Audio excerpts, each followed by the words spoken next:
it drives people so crazy because people are so in love with K-pop to the point there are people who will go to Korea and move just because of K-pop. Wow. And then there's this, so you know how like, you know, Cardi B, like they'll have stalkers or something? Yeah. Stalkers in Korea for K-pop groups or like idols in general over there is on a whole nother level. Like they have their own name, like sasang. Like it's a groupies, Korean word.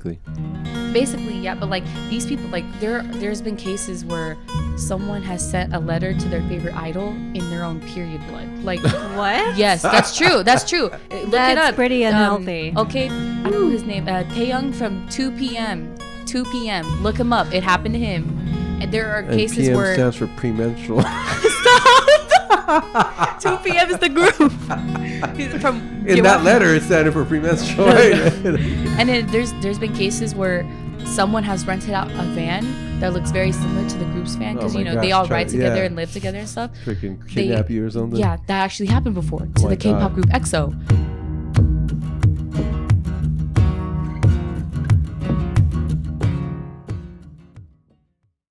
So today we have a really awesome guest. She is a huge K-pop fan. She has 60,000 followers on TikTok. She has a strong Discord chat. She's also Mexican and Filipino, aka Mexipino. She's 17, turning 18, so she's part of Generation Z. Please welcome to the podcast, Mars Bars Party Cars, the second. How y'all doing, ladies and gentlemen? Thanks for being here. Thanks for being here. No Thank you for problem, waking up today. No, Had a good time. Awesome. So I'm kind of excited because it's the first time we ever had a Gen Z on the podcast. Oh, really? Yeah. Joe told me about it, and I was like figuring, like, I thought mainly most of you guys were like millennial and Gen Zs. Thank you. I appreciate that. We are actually In the spirit. In the Yeah, heart. in spirit, not heart, right? Yeah. Wow. Yeah. So, so anyways, you're actually, how do you know Joe? She's my, are you like my second cousin? We're cousins. Well, your dad is my cousin. That's what I'm saying. So, like, are you like my cousin. auntie or something? Second cousin? Technically, yeah. Is she out there? No. She's like my niece. Oh, Ate's sister, right? Yeah, Ate's sister. Okay. So her dad is my cousin. Oh, okay. Yeah. So, yeah, that's always weird because like you're like, what are you? Because I have lots of cousins and they have kids. So I'm like, well, like I think it's called first cousin once removed. But we just say cousin because that's like, you're not going to be like, hey, you're my first cousin once removed. Like my second cousin. So anyways, you guys are cousins. Yeah, Okay. I think. I should Google that. You can ask him. What do you mean? Your dad is my cousin. Well, so you're my cousin. Are you sure I don't call you like second auntie or something No. like that? First auntie once removed. What do you guys think out there? Leave in the let us comments, know. right? What is it, right? I don't even know. All right. So we always start out the podcast by kind of getting to know the guest, right? So let's just talk a little bit about, who you are, how you grew up, and, so where did you grow up at? I was born and raised in Vallejo, California. Okay, Vallejo. Yeah. V-Town? Yeah, V-Town. That's like the home of like, the singer Her. If you know. I know her. SLB. Shout out. Mac Dre. Well, Mac Dre grew up, like, he was born in Oakland, but he moved to Vallejo in the Crest. I actually live like a minute away from the Crest. I was like right by there. And E40. They're all predominantly rappers and singers. Yeah, I know E40. I know that for sure. And Mac Dre, because that's my generation, right? Mm-hmm. But, okay, so what is the Crest? Can you explain that to people who don't know what that is? I honestly don't know what it is, but it's basically, I would say, like a block. Okay. They named it after, like, it's predominantly where most of, like, I think gang violence happens. Okay. I'm not for sure. So it's the hood, basically. Yeah, hood. Yeah. I live by the hood. Kind of. Okay. Yeah. Well, speaking of that, I mean, where you grew up, was it a hood, or you just kind of lived by the hood? Where I grew up, it was hood. Yeah. I lived like it was like a 1-minute walk to the Crest. Okay. Like, it wasn't that far. My school was in the Crest. I went to Solano Middle School. And I'm not gonna deny it. I did grow up in like a predominantly like ghetto area, so there wasn't a lot of racism where I came from because the majority of it was like predominantly people of color, POCs. Right. It's very diverse. Yeah, it's pretty diverse. So I would say I'm glad I came from a place there where there wasn't a lot of racism, but like there was some racism if you look close enough. You know? That's true. Yeah. Yeah, and there's a lot of. It's probably a lot different these days, but we're not going to get into that, right? But, yeah. So you grew up in Vallejo, right? And then so you're half Mexican and half Filipino. Mm-hmm. Okay, so what was that like growing up? Because that's half Mexican. I know you were saying some things about that too. Yeah. You didn't look Mexican and Filipino, so talk about that a little bit. Well, a lot of people, I don't have a mom. You Okay. know, my mom is mainly the Mexican person in our family. She's full Mexican. My dad's like half Filipino and half Mexican. Oh, okay. Yeah. So I grew up with my Asian side more. And it's kind of sad because I grew up with like the Asian stereotypes, kind of. Yeah. Like, it's beautiful to have nice, long, black hair, pale skin and stuff. Whereas I feel like if my mom was in my life, I'd grow up accepting both cultures and appreciating for who I am. Oh, gotcha. So I feel like because of that, I grew up with like a lot of self-conscious issues with me, thinking that sometimes I'm ugly, but now I don't care anymore. Yeah. I'm beautiful who I am. Yes, you There are. you Be go. free, live my life. Hey, respect that, because you know what? The most beautiful people are the ones that like love themselves. You know what I mean? Oh yeah. There's some people that are quote unquote very whatever you say attractively looking, but they have no confidence or they're just bad people, so it makes them ugly, right? There's people that are not and they have amazing, but it's just all about how you feel about yourself. You know what I mean? Yeah. So you grew up mainly in the Filipino part of your family. Yeah. Okay. I grew up eating traditional Filipino dishes, not really like. I mean, I kept in contact with my Mexican side. Like, I would go to Texas every now and then to see my grandma. Okay. But I stopped, like, by the time I got to middle school. Okay. Unfortunately. I think it's because I was in band. I was in band for 7 years. I was actually drum major and everything, too. Cool. Yeah. Drum major. Yeah. That's awesome. So can you still drum? Drum major is different. Oh, is it? Yeah, drum major is the person who spins, like, the baton in the front of the band. So you're the one that basically, is that the one that directs the whole band? I don't direct it, but I call them to attention and lead them forward and march it. Okay. I did also drum though, but. So you were somewhat of a leader. Mm-hmm. Have you always kind of been a leader? That's a good question. I don't know. I feel it. Maybe, yeah. You know. I mean, you do have 60,000 followers on TikTok. And we'll get to that too. So. Thing about TikTok is you got to be careful what you put out on there. TikTok, I would say, you think like, you know, Twitter is known for having a lot of drama and stuff. Mm-hmm. TikTok, you can't post anything on there. Like, a lot of people are sensitive when it comes to a lot of certain topics. You know, if I like, for example, if I talk about how I'm like half, because, you know, mind you, I told people on my TikTok that I'm half Mexican, half Filipino. They don't believe me. They're just like, really? Yeah. They like will come at you and say you're white, you're a colonizer, you know, and then they'll call me like mean things like a white monkey sometimes. Oh my gosh! And they'll call me, what in Christopher Columbus is this? And I'm like, oh. But then of course they believed me eventually when I showed my grandma on one of the TikToks. Yeah. So it was kind of funny. But people what I learned is Gen Z is very quick to judge than compared to most, but. They are very understanding once you get to them. You just have to talk into a level where they can understand. That's what I learned. Okay. Yeah. So I mean, I guess that's all part of just putting yourself out there on social media and the internet, the interwebs, right? Yep. Yeah. You're gonna be, and you know, a lot of that are just haters. Like, I love a quote that says, "I never made a hater doing better than you." Right? Like they're hating because they're jealous or because it could be some like just dude in his underwear in his grandma's basement, you know what I mean? Yeah. You know? So anyways, so let's getting back to you being a leader because you said you were a drum major. And that's kind of like a leadership role because, I mean, what happens if you didn't do your job well? Would that affect the rest of the band? Actually, yes. There have been a lot of times where I have gotten yelled at. Oh, really? Like, it wasn't that I was like goofing around or anything, but it was because I was messing up, you know? Yeah. So I kind of am thankful for her giving me really tough love. Her name's Carmel Fajita. We call her PJ though. Okay.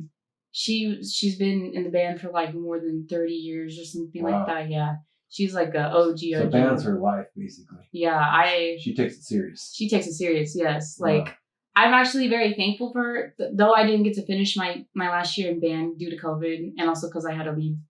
I very am thankful for her giving me a lot of tough love because it made me look and realize that even if I'm trying my best, some people like in the real life with job experience, they won't accept that, you know? Yeah. And it also helped me a lot because that's when I was a waitress. I was a waitress for about almost 2 years. And it made me realize that like, even if I tell like a customer that I'm doing my best and it's a tough day, they won't care, you know, because they're like, what do I have to do with you? You're not part of my life. Right. You know? Exactly. So I'm thankful for band because it hit me with like the realistic life terms. It made me realize that life is hard. Yeah. It's hard. There's no ups and downs. You're not always going to have your mom and your dad.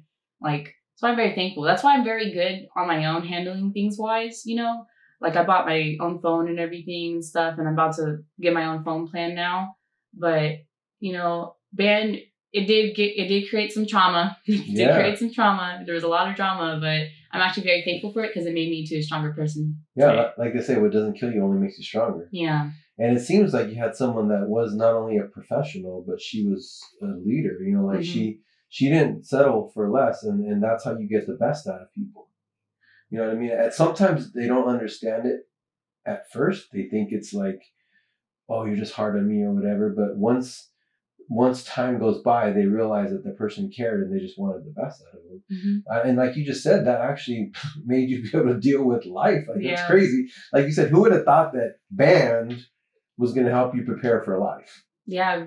Especially we were, you know, because a lot of band kids would get bullied from like the football players and stuff. Yeah. Because then it's like, you guys don't do anything. But the dumb jocks. Out of everybody though, band was there 24/7. I would be there at 6 a.m. until 9 p.m. at night. And then I had like 4 AP classes too. Wow. Yeah, I took like 8 AP classes out of all of my high school. That sounds kind of like the military, actually. It's crazy. I remember staying up like until like 1 a.m. doing homework sometimes. And then there'd be days where like no one was feeling it because they were so emotionally drained from everything. You know, especially we have a fall season. We have a spring season. We even have band camp over the summer. Like it's so, and especially since we came from a city, Vallejo, that doesn't really support the band like area, they didn't really provide us money, you know, unlike they did with the football people.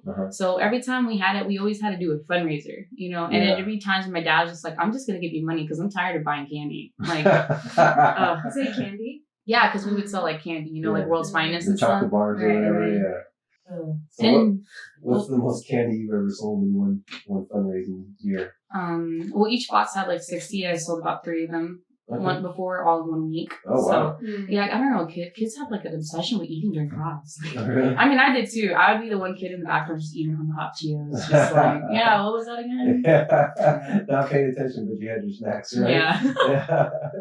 That's cool. So, so you grew up in Vallejo. What high school did you go to? Vallejo High School. Vallejo High School. Yeah. Is there only one high school in Vallejo? Or is there I think there's like 3. There's like St. Pat's, but it's like closer to Benicia, I think.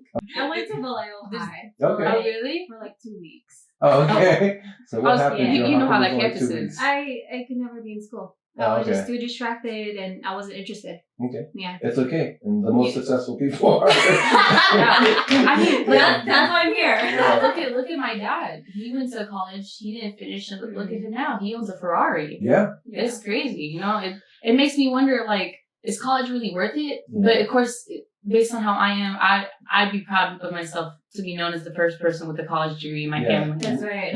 We can talk about that because, you know, I'm an entrepreneur and there's nothing wrong with an education. Like, it's very important to get an education. However, what my argument or my dislike of the college system is, number one, people get in tons of debt, and there's no guarantee that you're actually going to get a career in what you majored in. I mean, if I don't have the exact numbers, but if somebody looked up the statistics, like very few people actually are working in the career they went to school for, right? They don't really prepare you for life. They prepare you to be an employee, you know? Like, honestly, I think band prepared you more for life than high school did. It helped me manage my money way more. Yeah. Like, you know, I wish like high school and college, they would actually raise you to be able to handle taxes, you know? Yeah. I'm learning from my dad. My dad doesn't even know. And he's just like, I pay someone to do it for me. And I'm like, well, I actually want to learn on my own, so I know if I mess up, it's on me. It's not on someone who just like screws me over and just takes all my money or something, you know? Yeah. It's crazy. Especially that, like, I'm a film major. I want to be a music video editor. Okay. Like, you know, I have talked to Ariana Grande's music video director before, Hannah Lux Davis, and she gave me tips and stuff. But being more realistic with it now, I think I just may go into real estate, my second option, because being a music video editor, that's like one in a lifetime. Like, that's like. But never give up on your dream. Yeah, never give up, of course. Yes. Yeah. It is difficult, like anything is difficult, right? But it's so I can just give you a little bit of advice, right? Because what I've learned in my life, and especially in the last 10, 15 years, is you can really do anything you want, but you have to be willing to put in the work, and you have to be willing to be patient, because sometimes it's not going to happen overnight, right? Yeah. I mean, I think real estate would be a good like side hustle or career as you work on your dream, right? And that's what this podcast is all about. We want to inspire people to find their true purpose and follow their bliss, right? Because most people are not actually doing what they love. Yeah. But you're right. It is difficult, but it's not impossible, right? Yeah, it's not impossible. Yeah. So always keep that goal. I feel like most people who do succeed, they were given the right opportunities, Exactly. And I feel bad because there's a lot of potential out there, but given where they are from or who they are, or even based on their skin color, they will never get that chance, Some will, but then there's some that just work their butt off. Like, look at Kanye. You know what I mean? Like, everyone thinks Kanye is crazy, right? I think he's crazy. He's not crazy. I don't know if you watched the Joe Rogan podcast. No, I don't. So he was on Joe Rogan's podcast. It's like the number one podcast in the world. He's actually like a genius. He's a billionaire. Oh, I know. He's worth $5 billion. He's worth double what Donald Trump is. Right? And he's only been like building his wealth like for maybe the last 20 years. Oh my God. He's like, music? He's like, I was negative $4 million when it came to my rap career. He's like, but now I'm plus $5 billion with his other businesses. Yeah, especially Yeezy. Yeah. I own a pair too. Yeah. But he wants to make like Yeezy or he wants to make clothing and shoes that are affordable for everybody. There's like a new, it's kind of like a croc, but it's like a Yeezy croc. I know what you're talking about. Yeah. He's like, I want to make this $15. He's like, I want everybody to be able to afford this. Yeah. Good. Because his clothing and his shoes used to be super expensive. Yeah. Now he's going to make it affordable. Yeah, I paid $800 for like the first original Yeezy, the Pirate Blacks, Jet Blacks. I have them now. Those go for like thousands of dollars. Yeah, but see, he created something that actually goes up in value. Yeah. Does that make sense? And he said, you guys watch that podcast.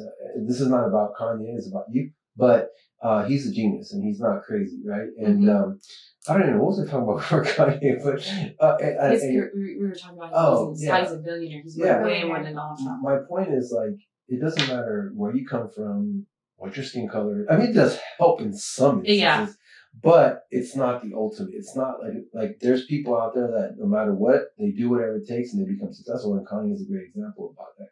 Mark my words, he's going to be the governor of California one day.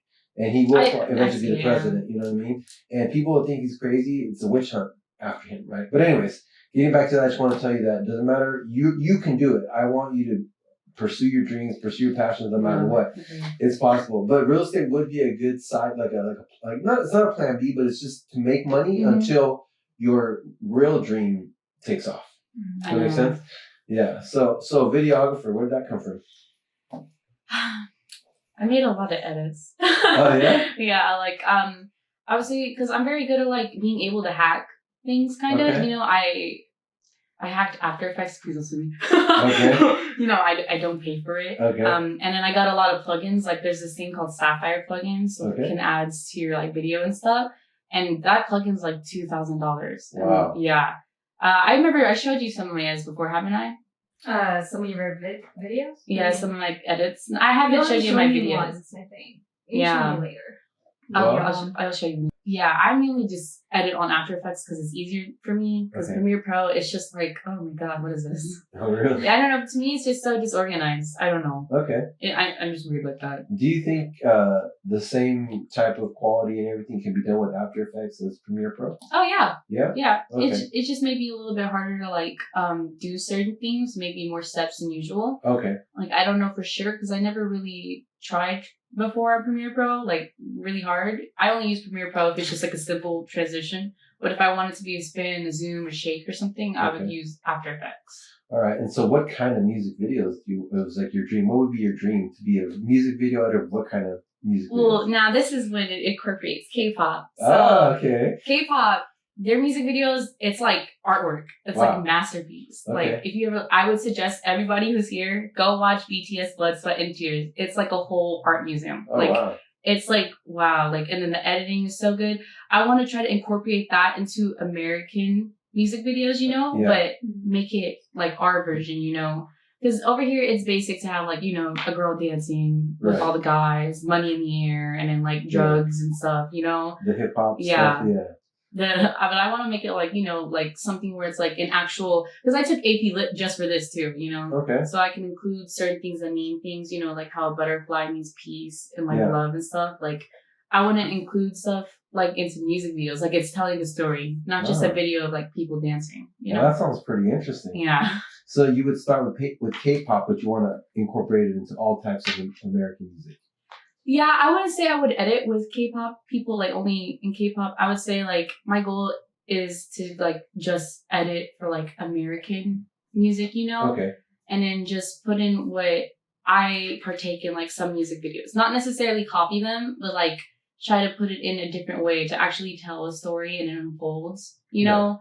Because majority of the time, the music videos here, like, don't get me wrong, it's beautiful. It's astronomical with, like, all the production, the lights and everything, and then the colors. But it's not really telling me a story, you know? Yeah. It's just dancing. And I'm like, so you basically want to add a deeper meaning and a story in the music videos. Because everyone, like, the song could be terrible. And then, but if you look in the lyrics, the lyrics can tell you what the song's about. Right. I want to try to make the songs of the lyrics tell that in the music video, you know? Oh, yeah. Like the story, that's like, what I want to see. About, like, you know, Taylor Swift, Blank Space, or like, you know, like, We're Never Getting Back Together, you know, like, I actually wanted to be a story of, like a couple or something being together and they break up. I mean, she did in her music video, but I kind of feel like I could make it better. There you go. Yeah. There you go, Taylor Swift. You got yourself a budding superstar editor here. Yep. That wants to help Hit you me out. up. Yeah. T-Swift? Yeah. T-Swift? You know, it's cool because, you know, obviously I grew up in the 80s and the 90s, but in the 80s, like Michael Jackson in the 90s, his videos were like movies. Like they were like 15 minutes long and they were like movie like productions. Thriller? Yeah, like Thriller. Oh, yeah, Thriller. Like, now it seems kind of out of date, but back then, like, I remember when I was 5 watching that, I was like, dang, like, that makeup looked real. Like, I actually thought it was a movie. Especially the storyline for Thriller, that was a good choice. Yeah. Like, especially Ed with the eyes, that's like iconic. Now, whenever you see that, I just think of Thriller. Yeah. You know? So they were true storytellers back then. So maybe we need to get back to the true storytelling. So you're on something. Yeah. You're the future. I feel like we lost our hope. Not our hope, but our touch. Our touch. That's what I mean. Something happened. They don't make movies like they used to. They don't make music like they used to. I don't know what it is. Maybe technology made it so easy that anybody can do it and they don't have to actually be creative, you know? I mean, yeah. I mean, if you look at it now, like, they're just like remaking old movies, like the Poltergeist, you know? Like everything. Like, so Karate Kid is like the #1 like show on Netflix or whatever, and it's like, from my generation. I know, I'm like, how come all of a sudden everyone's about this now? Yeah, it's like Cobra Kai, never die. I'm like, what are you talking about? Yeah. So that's so cool. So you want to be a videographer with American stuff, but you want to add the story and kind of like the creativity and art of like K-pop and stuff. Yeah. So let's talk about K-pop, because I know you're a huge fan of K-pop and I'm very excited to talk about this. So how did that start? In Vallejo, of all places, too. I know, it's crazy. You know, I would say probably... It was very weird because K-pop, when I was in middle school, was not popular. But I would say this is like a year or two. Like, K-pop was big before that, kind of. But what was a major breakthrough, even though a lot of people will say this group, right, as of right now, BTS paved the way. And I believe I did. And I don't even know about K-pop, but I've heard of BTS. That's how popular they are. I'll tell you my opinion about that in a second. But I feel like what made K-pop bigger was Gangnam Style. That's K-pop. Oh, that's K-pop. Really? And that video has like what, 2 billion views, 3 billion views. That was an awesome song. That's K-pop. Yeah, that's K-pop. Oh, I didn't know that. Yeah, a lot of people didn't know that. That's K-pop though. What's his name again? Psy. Oh my Gangnam Style. Yeah. For that. You made everyone happy. Yeah. I know. Yes. So he made K-pop mainstream, basically. Or kind of like.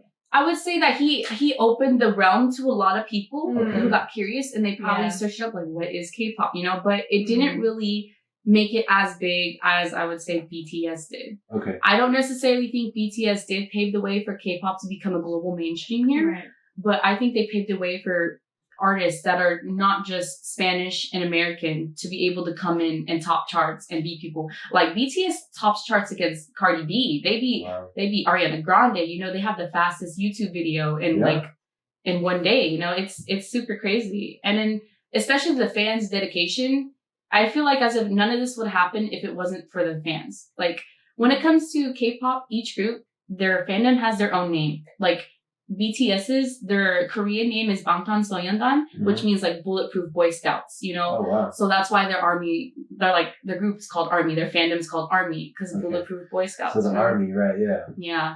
And it's like, I feel as if, I think what helped BTS the most was their fandom, and they were the underdogs. Okay. I like during their time, they were the underdogs of the group, you know?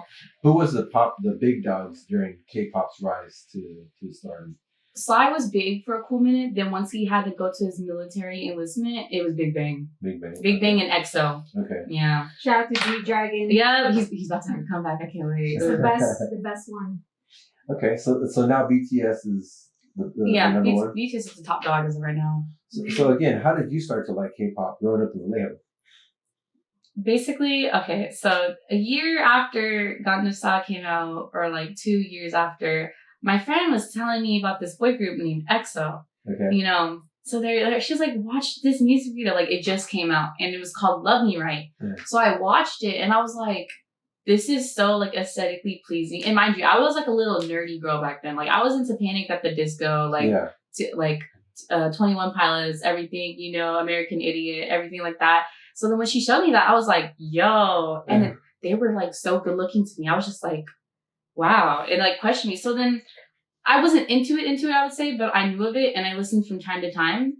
But when I really got into it is when BTS finally got on Billboard for the top 50 for like an award show. BTS actually kind of helped me get into them more because it made me realize, oh wow, like people actually like it just as me. And you know, and then that's when it comes with the fandom, because the fandom actually, they're very nice, majority of them. And it showed me that like it's cool to see someone who's exactly like me, like the same thing as me, you know? It's like when you meet someone at a coffee shop, oh, you like the same coffee as me. Yeah, they gave you like validation. Like, Yeah. I'm not like the only one. Yeah, I'm not the only one. So BTS is your favorite band now? Nope, it's ATEEZ. Oh, okay. So who are the ATEEZ? ATEEZ, they just hit 2 years. They Okay. just hit their 2-year debut anniversary. They were rookie groups just 2-3 weeks ago. They're not anymore, but ATEEZ is a 8-member boy group. Okay. Yeah, mind you, these K-pop groups, they have a lot of members. There's a group called 17, they have 13 members. There's K-pop groups that have 21 members. Wow. There's a lot, yeah. Yeah. What about 15 members? Who's that? There was a girl group that's like... Are you talking about Girls' Generation? Is Probably. that Girls' Generation? Yeah. Because I know you're more into the older K-pop. Yeah. I think that's what you're talking about, Girls' Generation. There's like... Yeah, there's a lot of them. There's That's a lot How of do you people. manage all those people? That's like a band. Yeah. It's a legit Yeah. like army, basically. Maybe you being in band kind of made you like these bands like K-pop because it's a whole Actually, group of people. Yeah, I can actually influence that. What I base not statistics, but based on what I know, most people who like K-pop are someone who were like in drama club and who were in clubs and band. If you were like a jockey or something in high school, I mean, I'm not saying you weren't. Yeah. Like you can be in like K-pop, but majority of people I have met, they had a background like me. That's why I feel like K-pop is so special to me, because we all like went through same situations kind of as if. Yeah. And then we all like were like, well, you were in band, I was in too, you know? And I think what I noticed too is that most people who are in band, they have very different taste in music than most people do who are like mainstream. Yeah. I think it's because we know how music works, you know? Yeah. So we know how the beat is. It'll be generic basic beat. So it made me look for the lyrics. Yeah. So you guys can dissect and appreciate music. Yeah. Like if someone puts like, you know, this modern, what do they call it? The auto-tune, you know, generic, just a beat, and like, I mean, some of these songs are just ridiculous. Like, oh yeah. It's not even, it's just like one phrase over and over again, and it's like super popular, right? Yeah. But you coming from a music background, a band background, bunch of instruments coming together, you seem like pretty creative too, because anybody that gets into like videography is creative, you know? I guess I could see where you can appreciate the K-pop because it's true art. Like it's band, it's like, it's a whole, what's the word? It's a whole orchestra, or a whole like a show. You know what I mean? Yeah. It's not just like someone rapping or someone singing or someone auto tuning over something. You know, that's cool. It's very creative, especially like the fan devotion towards it. Like K-pop fans, like we have our own language. You know, Oh, wow. like who's your bias? And, you know, that means like, you know, your bias towards an opinion, basically towards your member. And mine, in this case, with ATEEZ, my bias is Mingi. Okay. You know? So we'll talk about that, because how people understand it, some people have no idea what you're talking about. I know. It's bias is like you there's like a 4-member group, let's say. who's your favorite member? Okay, so who's your favorite band member? Basically. Yeah, basically, that's what your bias is. So it's like a whole language, a system, and everything. Whole language.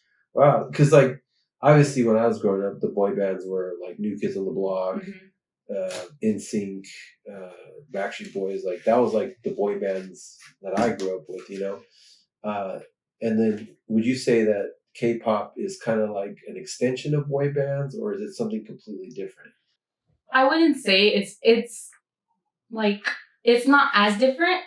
I would say it's they're put through a lot more than what you see in One Direction or like, you know, Why Don't We or like Backstreet Boys have gone through. You know, they have gone through years of training just to become in a boy group. Because in Korea, to become in a like K-pop group or to be an idol, you need to go through years of training. You have to live in a dorm with other people. You have to, and especially the fact too is that even if you aren't Korean and you're like Vietnamese or you're from Thailand or you're like Japanese, you still have to learn their language and take on upon their culture. You know, so they take it serious. It's almost like a martial art. Oh, it kind of, trust me, it kind of is. Yeah, it's like an artwork, you know. Especially there's this company called SM Entertainment. You know, it is there's companies there. You know, like how we have Motown. It's like very big.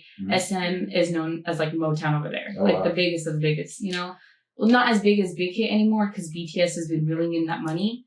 But SM Entertainment, they have a lot of trainees, and it's crazy, you know, because they would have them, like, their schedules would be like, wake up at 6 a.m., go on a run. Because you have to be a certain weight to be in a group.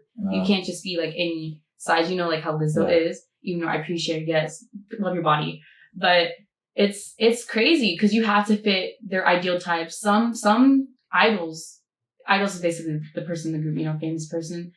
They would have to undergo plastic surgery just so they can have the ideal look for the group. Like, if your jaw is too wide, like for me, if I wanted to be a K-pop idol, of course I won't though, because I would get attacked if I tried to. Yeah. Who cares what people think? Well, the reason why, I'll get back to that in a second. I'll tell you why. It's a big story. This goes with the racism and stuff. Okay. Basically, if I was like Korean and I wanted to be a K-pop idol, they would tell me my nose is too big. I'm not pale enough. They would bleach my skin. And then they would like shave down my jaw probably. And then they would, and then, you know, the sad thing too is that there are videos of idols passing out on the floor while performing because they are trying to lose weight. So they starve themselves so they can fit the ideal standard type, you know? That's crazy. That's why a lot of like the Korean fans, they love them when they have the Korean ideal type. But when it comes to international fans, they love it when they love themselves. You know, they let free. They eat as much as they want. They do whatever they want, you know? And going back to that now, when you're like, who cares if you want to be a K-pop? I'll tell you why. So basically, this is my opinion with it. Let's be honest here. Whenever an Asian wants to become like an actor out here, they're mainly rolled for like stereotypical like roles, you know? Like Jackie Chan is sometimes, you know, stuff like that. Yeah. K-pop, I would say now, since it's a global phenomenon and it's like a genre now in America, it is the only thing an Asian really has to be, you know, make it big, you know, have their dreams where you could appreciate the Asian culture and stuff, you know? So when you see like for example, a white person trying out for like a K-pop group or a K-pop thing, people get very pissed about that because they're like, you have everything in America. You have the privilege to do what you want. Why can't Asians have their own thing, you know? Yeah. You know what I'm saying? So they feel like they're taking away their thing. Yeah, that's when kind of like when Tiger Woods went into golf. Yeah. that's when the terms come out. Because they'll call like people who aren't like Asian at all or Korean, they'll call them a Koreaboo. It's the same thing as a weeaboo. Koreaboo is like you're not of one race, like you're not Korean, but you'll act Korean, you'll try to be Korean, or you'll lie about your race. Like a wigger? Yeah, kind of. it's crazy, you know. I don't, you know, you can love K-pop any age. There's no limit on anything you want to like, you know. Right. But what drives some of the fans crazy is that they don't see what, like, they're like, you can appreciate the music, but what's the point of you trying to say like you want to be Korean? Like, why does it want to make you want to be Korean? You know. And like another thing too is that it's sad though because some people, they just like K-pop for the people. They don't like it for the music at all. Like And that's when it comes in with the Asian fetish. Some people only like K-pop because they have a fetish for Asian people because of K-pop, you know? And some people only like Asians because of K-pop. It's actually sad. It's very sad. Wow. Like whenever, like, say for example, like, actually, I'll tell you the true story. 1 month ago, I was like walking around like in SF because like I just moved to walking around, and there was like this very cute guy. So I went up to talk to him. I was like, I think he was Vietnamese. I don't know exact race. So I was like, oh, hi, like, you live here? And he was like, yeah. And then I think he saw, like, because I had, like, my 80s bag, kind of. And then, it's not really a bag. I'll show you in a second. Okay. They were like, you like K-pop? And I was like, yeah. And they were like, bye. They just, get up and live. Bye? Yeah. Really? Yeah, because Asian stands, they're, like, not Asian stands, but, like, Asian people, they kind of understand now all of a sudden, like, how come now all of a sudden, like, it took K-pop for you to actually like Asian people, you know what I'm saying? Wow, is it that deep? It is that deep. Some people take it that deep, especially when there's so much with it, especially when it comes to cultural appropriation. That's a big deal, you know. Okay, talk about that a little bit. So like how do I explain this? Okay, so they'll have like each group do comebacks. In K-pop, it's normal to have a comeback every like 4 to 6 months. Wow. In America, they'll just release an album and wait like 3 or 8 years. Exactly right. And over there, no, you have a comeback every 4 or 6 months. So it kind of keeps them relevant. Yeah, Keeps them fresh. Yeah, it keeps them fresh. That's what it helps. And then they have music shows. Mm-hmm. Like how we have like kind of like, it's not really a show, but we have channels where it just plays music. Mm-hmm. Like MTV used to be. Yeah, it's like that over there, but it's actually like competing, and then people vote like they're voting 24/7 over there. So it's like American Idol meets MTV. I don't know. It's so confusing over there. Okay. So it's a competition. Yeah, it's like a competition. Videos, yeah. It's kind of a smart strategy if you think about it. Oh, it is. It is. Trust me. And they're like pro athletes. It's crazy. They are. And the thing is too, what helped influence K-pop to become bigger is their social media presence. Okay. Social media presence is very big for them. They have to have a YouTube. They have to have a TikTok. They have to. Sometimes I feel bad because some companies, they'll force them to post. They'll force them to be like, you have to post. You have to do this. You have to do that. And then there's like fan signs, of course. I can show you that too right now. So what's a fan sign before you show everybody? So basically a fan sign is when you have to, it's like a raffle basically. Instead of buying tickets, you have to buy albums. Okay. Albums are like $20 to $30. And this is what I was going to tell you when you were like, you're going to be like, Gen Zs can't handle money. People will buy a $20 to $30 album just for this. Oh, wow. Just for one card. Just for this. No, you know what? I'm not saying that's bad because like when I grew up in my generation, it was sports cards. Like baseball cards, basketball cards, football cards. And you buy, well, now it's like crazy. Back then the packs would be like $2-3 a pack. Yeah. Now it's $30 a pack, like you said, for one card.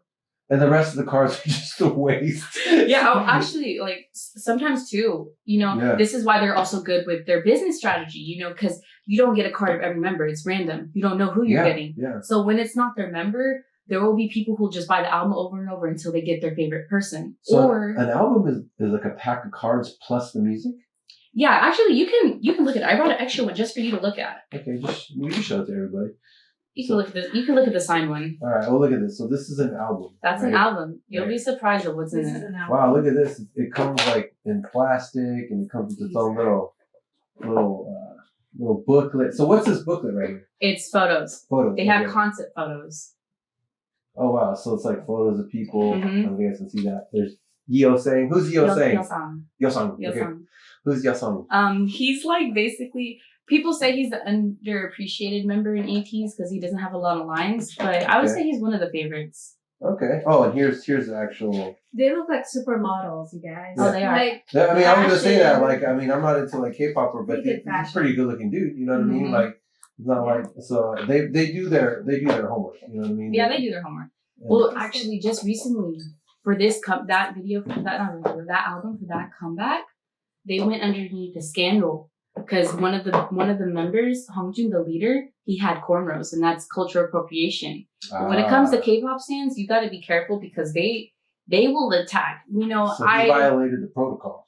Basically, well, it's not really his fault because it's the company's fault. The company never does research when they do stuff. Because I'm not gonna lie, they take a lot from like African culture, Mexican culture. They'll take all these elements, and then they'll do stuff that is offensive to some people without realizing like the outcome of it. You know, they're just they like the style and they just probably want to copy it. Is that what it is, or? I would say, I think it's because they try to follow in trend. Okay, trend. You know? Yeah. And then, majority of artists now are POCs, Yeah. So it makes sense for them. They are trying to break into the States and they're trying to do that. What, can you explain that? People of color. Yeah. People of color. People of color. I'm a person of color. I think everybody on this panel, right? Yeah. Even though you're light skinned and I used to be light skinned, but I'm still Mexican. Right? It's because I like to be pale. I don't like being tan. I look weird when I'm tan.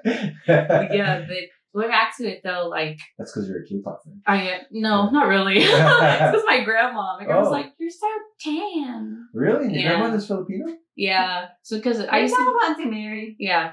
But Filipinos are naturally tan. She's tan. She's tan. My dad is dark, and my dad's sister is dark. My dad's sister is her grandmother. But isn't there a Filipino, like Ilocano, is it? My dad's Ilocano. Yeah, we're your Ilocano. grandmother. Yeah. So Ilocanos, they pride themselves on being lighter, right? Is that true? I'm not sure. I've met Ilocanos and they're lighter sometimes. It's kind of every Asian type, they want to try to be paler. That's why they'll do like skin bleaching. But I would say majority of Filipinos don't really care. Yeah, because I mean, most of the Filipinos that I know, they're tan skin. Yeah. It's awesome. Like there's nothing wrong with it. But I say like maybe the Eastern Asians are more lighter, like the Vietnamese, the Koreans, the Japanese. And I think it has to do with where you're from, because Filipinos are islanders. Yeah. And that's the whole argument. We could talk about that because Filipinos call themselves Asians, but they're also, but I consider them more like Pacific Islanders, which is different because for me, an Asian is like Vietnamese, the Chinese, the Japanese. That's Asian to me, right? Could be completely wrong. Even Indian people are considered Asian. That's South Asian, because they're in Asia, right? Yeah, they're in Asia. But Filipinos, and they're considered islanders, like Filipinos and they all kind of have a similar, and they all kind of have a similar like look. And stuff like that. So I don't know. What are Filipinos? Are they Asian? Are they Islander? Are they both? When you search it up, they're a part of the Asian continent, the Asian part. But I think the reason why a lot of people don't really associate like them with Asians is because number one, of course, we like I can say it right. I can say it right. Pacific Islander. They're very close to Hawaii, aren't they? Yeah. And then another thing too is that I think also because it got clapped by Spain when it came to like enslavement by Spain, Yeah. That's why some Mexicans and some Filipinos look the same kind of. No, Joe Coy talks about it. The Filipinos are Asian Mexicans. Yeah, they are. We both were conquered by the Spanish. We both love to eat lots of food. Right? It's not very healthy. We're very family oriented. Traditionally we're tanner. You know what I mean? So hardworking. So they do say. I mean, that's Joe Coy. I'm not Filipino, so I don't want to speak Filipinos. But Joe Coy is like, man, Filipinos are just Asian Mexicans. Yeah, my mom is mestiza. You haven't met her yet, but she's light skinned. She could look like. Really, I haven't met your mom yet either. I'll send you some photos. I thought your mom was Bisaya. Yeah, mestiza means light skin. Like really, because mestizo in Spanish means dark. Yeah. See, I was gonna bring that up too. Like your numbers is our time system, isn't that? Or is it the other way? Is it our numbers their time system? I mean, we're all colonized by Spain. Yeah. If Mexicans spoke their native language, it would not be Spanish. It would be like some Indian, like or something like that. My name would be like Guatemoc or something like that. Mm-hmm. Like it's super hard language to speak too. We wouldn't be speaking Spanish. We wouldn't be Catholic. Like my last name is. We wouldn't have like my last name is Estrada. That's a Spanish. And Spanish people are European. Mm-hmm. They're white. They're not like Latinos. They're European, right? But anyways, I won't get into it. But basically, a Mexican is a Native American plus a European mix, because obviously the conquistadors came and they raped most of the women. So that's where when you get Mexicans that are all different colors. Filipinos the same. But Filipinos the same. You're conquered by Spain for many years. You're Catholic.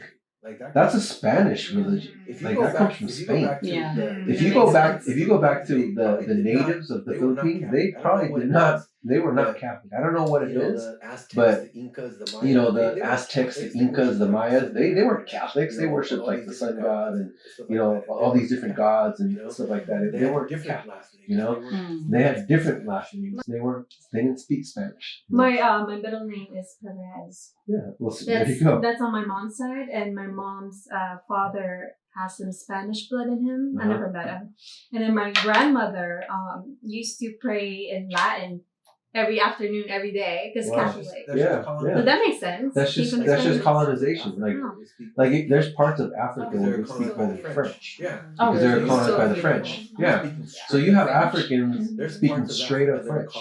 There's parts of Africa that are colonized by the British. So English is their number one major language. But I mean that's not the native Africans. I mean that has to try. A lot of it has to do with people who colonized. Yeah.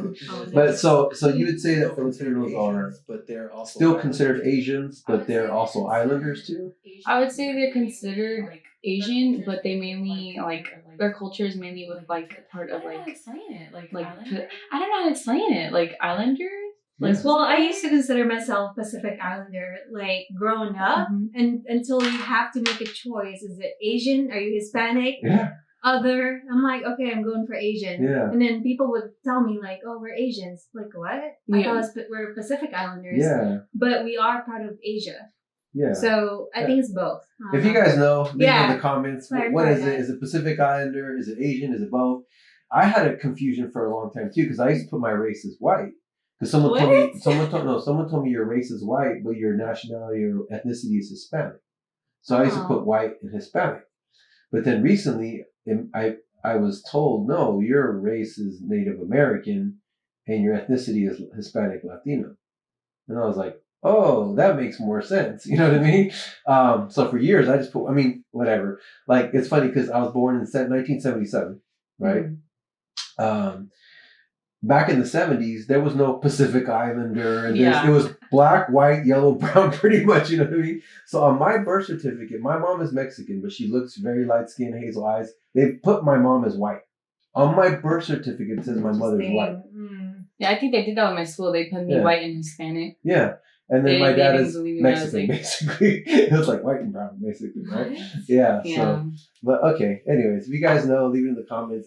But if you do your DNA test, that's where you can really find out why people look so different. Because I did my DNA test. I'm basically 45% European, 48% Native American, and 5% African. So, but see, Africa is a continent. Yeah. That's what people don't realize. Like, African doesn't mean you're like, let's just say black, right? Yeah. There's Morocco, there's Egypt, there's like all these different countries in Africa, right? So it's North Africa where my ancestors come from. But there was 1% Nigerian, which is pretty crazy. Like, that's a high percentage, right? But anyway, so basically I'm about half white, half Native American, and a little bit of where we all eventually came from, which is Africa. Yeah. Right? Yeah. So, okay. So, let's get back to the K-pop, because I know you have a lot to talk about. I don't know how we got on this, right? Oh, because we were talking about races. How, and culture appropriation too, culture right? appropriation. Yeah. It's a very heavy thing, but because not every idol is like this, but they whenever they try to showcase different types of races, they always do the stereotypes. Yeah. There's a video of, I don't know who it is. It just recently happened, but it's a video of a guy. He's an idol, and he was with the little girl, and they were both putting on Mexican hats and the ponchos and the maracas and everything, and it was kind of stereotypes, This is in K-pop? No, it wasn't K-pop. It was a TV show. Oh, it was in a TV show, but the guy was a K-pop idol, I believe. I don't know the whole scenario. I don't know where he's from, but a lot of Mexican K-pop fans were offended. Yeah, and I'm sure that they were just trying to support the culture and not trying to make fun of it. Yeah, it's definitely about the attention. Are you making fun or are you actually celebrating them? Yeah, because I don't know. Anyways, it happens all over the place. It's just on how the people are. Since majority of the fans are younger Generation Z, they kind of just look at things now and they get. I'm not gonna lie. I will admit too. We get offended very easily. That's true. Talk over about the littlest things ever. Because I don't have any idea what Generation Z is like. my kids are gonna probably be Z or maybe the new generation. No, Generation Z is already over, I think. Oh, so what's the new generation? I don't know. Like, Jesus. A, it goes back to A. A. We're going back. You're back to A, right? You're back to A. Yeah. We ran out of letters, right? You're Generation 1 now. We're going to Generation numbers, right? 1. Yeah. So talk about Generation Z because it's interesting to learn for all the people out there who don't know. It's a very misunderstood generation. So I would say this, like, you know how like majority of your generation, they feel like if someone does wrong, they'll just politely tell them what they did wrong. Generation Z, they are so quick to judge the bullet that they'll go straight to cancel culture. And cancel culture, I totally disagree with that because they believe that once you make that one mistake, you're canceled for the rest of your life. So there's no room for error. Yeah. But like black and white. Yeah, basically. Thankfully now though, like Generation Z, I would say that they're very understanding and they learn easily. So I think they're starting to now realize that cancel culture is stupid. It's dumb. Yeah, because I've never even heard the term cancel culture. So it's all over TikTok. Haven't you ever seen like hashtag like Joe Biden's over party or something like that? That's the funny thing about TikTok, and I need to get into it. Oh, that's on Twitter. Especially for this podcast. So this is how I know I'm getting older. Because I missed Twitter, right? Like, because this is what happened. My password kept not working, and it kept and I just got so frustrated. I said, "Forget this. I'm not getting into Twitter." So I have a Twitter, but I barely use it. But I know how I need to get into it, right? I got into Instagram. I got into Facebook. I got into Snapchat, but now Snapchat is boring. I'm so over it. I don't know how Z feels about that. Oh, Gen Z, they're like, if you're like, add me on Snapchat and we could talk there, we're automatically like, no, we're not. Cancel culture. Yeah, we're not talking to you. Yeah, right. Yeah. So what is it for Gen Z? Is it TikTok?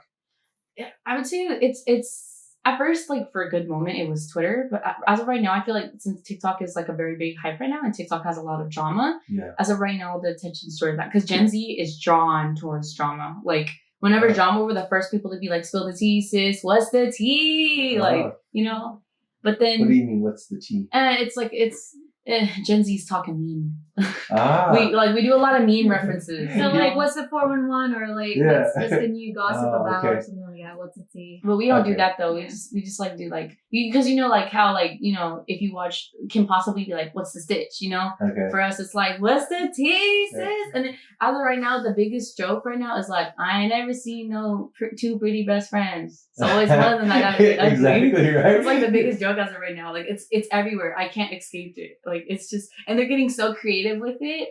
Like Gen Zs, I feel like they're like probably the most creative I've ever seen.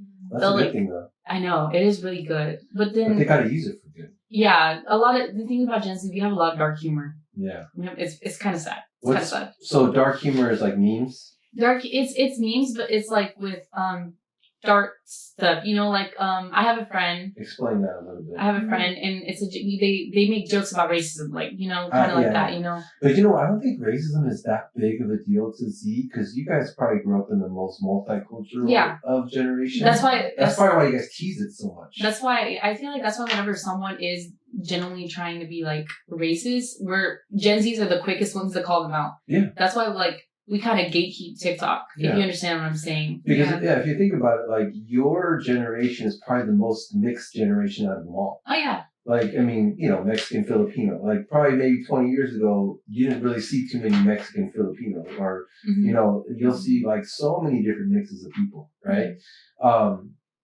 Talking about memes though, because I talked about this, like I even have a clip on it. I said that's how they're gonna tell history for like your generation. Yeah, they are, yeah. Like literally, that's gonna be history. Those are the history books for Zs and millennials. And the thing too is like majority of like memes, some memes originate from K-pop. Really? Like there's this meme of a guy like painting his face like a clown, dressed in like Ronald McDonald, and it's like used so many times. And then whenever like someone who hates K-pop uses it, we're just like, it's a K-pop meme, right? And then they're all of a sudden like quick to delete it, Wow. It's crazy, because especially like Gen Z's people, like we're like I feel like we're the most democratic like generation ever. Like we believe in like rights for everyone. You know what I'm saying? We're like all most likely with like LGBT, Black Lives Matter and stuff like that. That's a good thing because, obviously we're still in the midst of probably the most important election in my lifetime. Oh, yeah. Obviously, whether you like the president or not, this country's more divided than it's ever been. And we're kind of becoming more tribal, right? Because of, stuff that he did. But I always we have a clip of it. I lived through 7 presidents, right? And so I've been through it all. Like they'll vote Democratic, and then they'll forget. Like they kind of forget the mistake, and then they'll vote Republican, and then they'll vote Democratic. Like it's like, oops. No, I want to change. You know, and I want to change. That's why I hate a 2-party system. You know, because I took AP Gov. You know, I like I like Libertarian Party. I like the Green Tea Party. I like other parties. You know, I actually, when I get the chance to vote, I couldn't vote this time because I just missed the age. Come on, you just missed the age. 3 months? Oh shoot, man. It's okay. You know, according to the results and the polls and stuff, it looks like America is actually speaking. They woke up. You know, like they're showing like we don't want division, we don't want this, we want something different. Because you know, when it's all said and done, obviously this is the perfect 2020 result for election. It's gonna take like a week before we actually find out. You know what I mean? Especially there's only 4 people counting Nevada votes. Yeah. They showed it was on TikTok. There's Gen 4 Z, people counting. Yeah, they showed a video. They were live showing the people counting, and there was just 4 people. Oh my God. How many it was sleep? Tons of boxes. No, they took a break, and then I think yesterday at 12 in the afternoon, and they started again today at 12. They better get a raise or something. Wow, it's crazy. Nevada, you guys gotta hire some more people to count. I know. Another thing too is that I feel like the reason why a lot of people are endorsing Joe Biden is because I have not met a single K-pop stan that supports Trump. Really? Yeah, and the reason why everyone see Trump, you lost because of K-pop.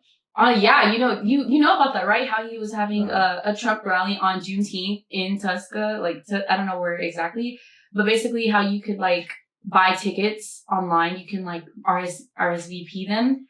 It was K-pop stars who kept on RSVPing them. It did not show up, so that's why half of his arena was empty because of us. That's crazy. I'm not gonna lie, I RSVP'd 20 of them. Wow. Yeah, and I was like, I ain't showing up. Yeah, I did heard about that. Where he expected 50,000 and there's only 4,000 people. So pretty sad. It's mainly because you could tell he's very racist towards, I would say, Asians. You could tell. Yeah, everybody. I don't know if he's doing it just to basically get the cult-like following, or if he's truly racist. Maybe he is, maybe he isn't. But the thing about him is he's not a politician. Yeah, he's not. He's a businessman. He's a businessman. Businessmen do whatever it takes to win. Yeah. That's it. That's what I'm saying. That's why America's so bad, as of right now. Yeah. But you can't run. But obviously, he's also not a very successful businessman. Yeah, he's not. He's bankrupted so many companies. Billions. In his tax file, you don't understand. When people found out how much he paid in taxes, so many K-pop stans roasted them. They were like, "I bought more albums and K-pop tickets than how much you paid in taxes." It's kind of sad, I was just like, wow, but then again, some Gen Zs, they're so quick to make fun of you. They'll be like, oh, you're a Trump supporter, I'm not listening to you, Yeah. So it's kind of hypocritical for them to do that, if that is a word. Is that a word? Yeah. And then you were talking about June 15th? Oh, yeah. Juneteenth. Because Trump hosted a rally on Juneteenth in Tuska. I don't know if that's the exact city. Tuscaloosa? Yeah, something like that. Is that Alabama? I don't. It sounds like in the South. Yeah. Yeah. Basically, it was there was a big massacre there, wasn't it? Yeah. It was a big racist thing, basically. Hosted on that day and all that kind of stuff. And because of that, every Gen Z, and especially it was mainly the K-pop stars that were doing this. We would. Because he had the website and you could RSVP a free ticket, as many as you want. You just have to wait a day and you can RSVP more. So he did that, and every single K-pop stan RSVP and did not show up. That's why half of his arena was empty. I'm not gonna lie, I RSVP 20 of them. There you go. I didn't. I wasn't gonna go. I just was like, let's just do it. Yeah. But that's important for anybody to understand. Anybody who wants to have presence or is out there, or they need votes, or they need popular opinion, you have to understand every generation. So what I'm learning now is that Trump lost Arizona, which is it's always been a red state, red to the core. And then Texas was a toss up for a cool minute. Yeah, and that was crazy. I would have never thought Texas to kind of be confused. You know what I mean? So the reason they're saying that he lost Arizona was because one, when he made fun of McCain, right, and that's a big McCain state, right, and then number two, the Hispanics came out strong. because of like the kids in cages and all that. And they basically came out like hard all over like voting, and that's why he lost. I mean, like to flip Arizona and to flip Georgia and to almost flip Texas. Oh yeah, that's a big deal. That means you probably messed up a lot. Yeah, if you flip, if you see Texas blue, that's like hell froze over or something. You know what I mean? I knew they would be red, but I was surprised that it was in toss up for like a while. I was like, whoa.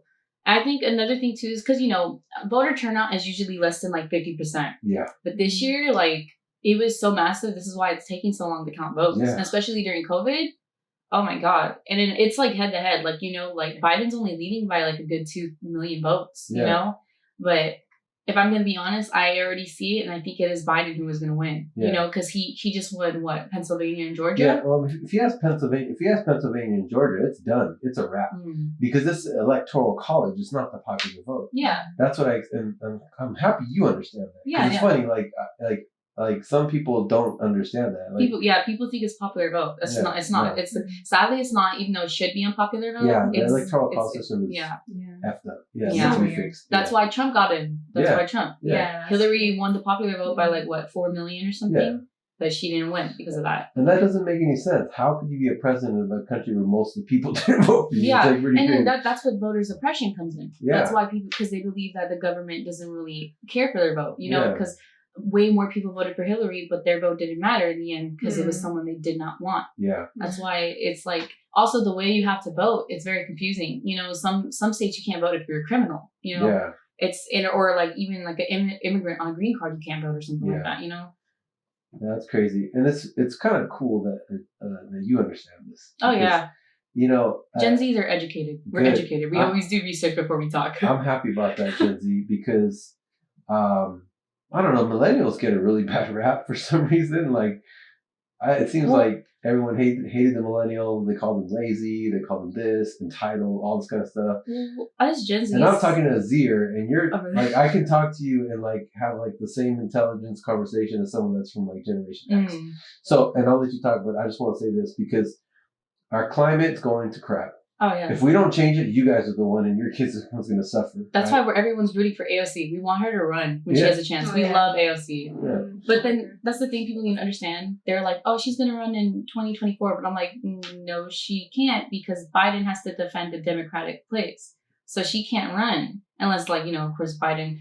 And then they're like, oh, but Biden dies and she can't. I was like, no, then it'll go to the vice president. And they're like, what if she dies? And I'm like, no, then it'll go to Nancy Pelosi. Like, you got to understand the order of things here. Yeah. It's not just like she can just run all of a sudden. Her party has to be open for her to run. Yeah. I just think it's crazy that you understand this. I think it's awesome, actually. That's why I can't wait to vote. Yeah, I've had some much older people than you that wouldn't have a clue of what you're talking about. Oh, really? Yeah, which is pretty cool. You know what I mean? Which gives me hope for the future because I haven't had kids yet. Oh yeah, K-pop fans were the number one people to like say go vote.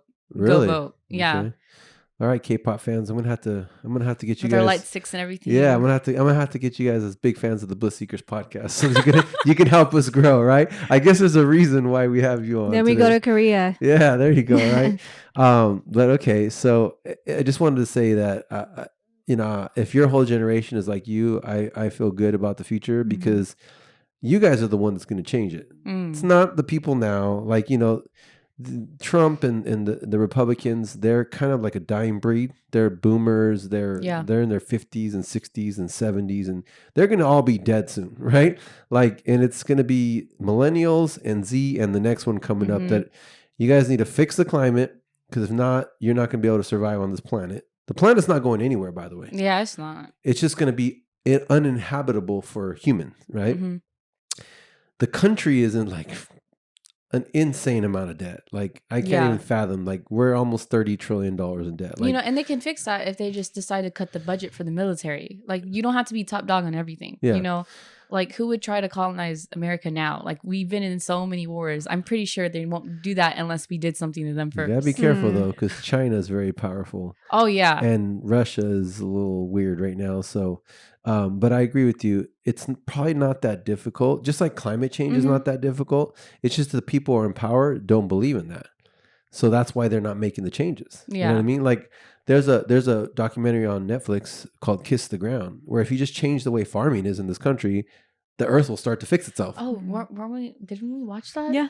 Yeah, with Woody Harrelson. Yeah. Remember that? And then I was obsessed with that one song by the Hot Chocolates. Mhm. Okay, so getting back to K-pop, right? Because you have this little bag or whatever. Yeah, it's a light stick bag, actually. Okay. You know, because fan dedication is crazy. Talk about that. Oh, because I want to create that type of fan dedication for the Bliss Seekers. We want to call it the Bliss Nation. So Bliss Nation. Yeah, Let's there go. you go, right? 2020 Yeah. Bliss Nation. Yeah, there Let's you go. So talk about the fan. I already told you how like each K-pop group, like they have their own fandom and Okay. their own fandom name. You know, like how BTS is the ARMY, ATEEZ is 18s, and the reason why is because each name has like a understanding. It has a meaning to it. You know. Okay. So my fandom name is ATEEZ because they made a song called Destiny and it was for their fans. Okay. So they put A for ATEEZ in the beginning of it with the song Destiny. So it's ATEEZ. 18. Yeah. 18. So when it comes to K-pop groups, that you already see the albums, they're like crazy Yeah. different than they are out here. It's pretty cool though, because it's more than just an album. Yeah, it's more than just an album. So You know, it makes you feel like you're not just blowing your money on a Yeah, CD, yeah. you know?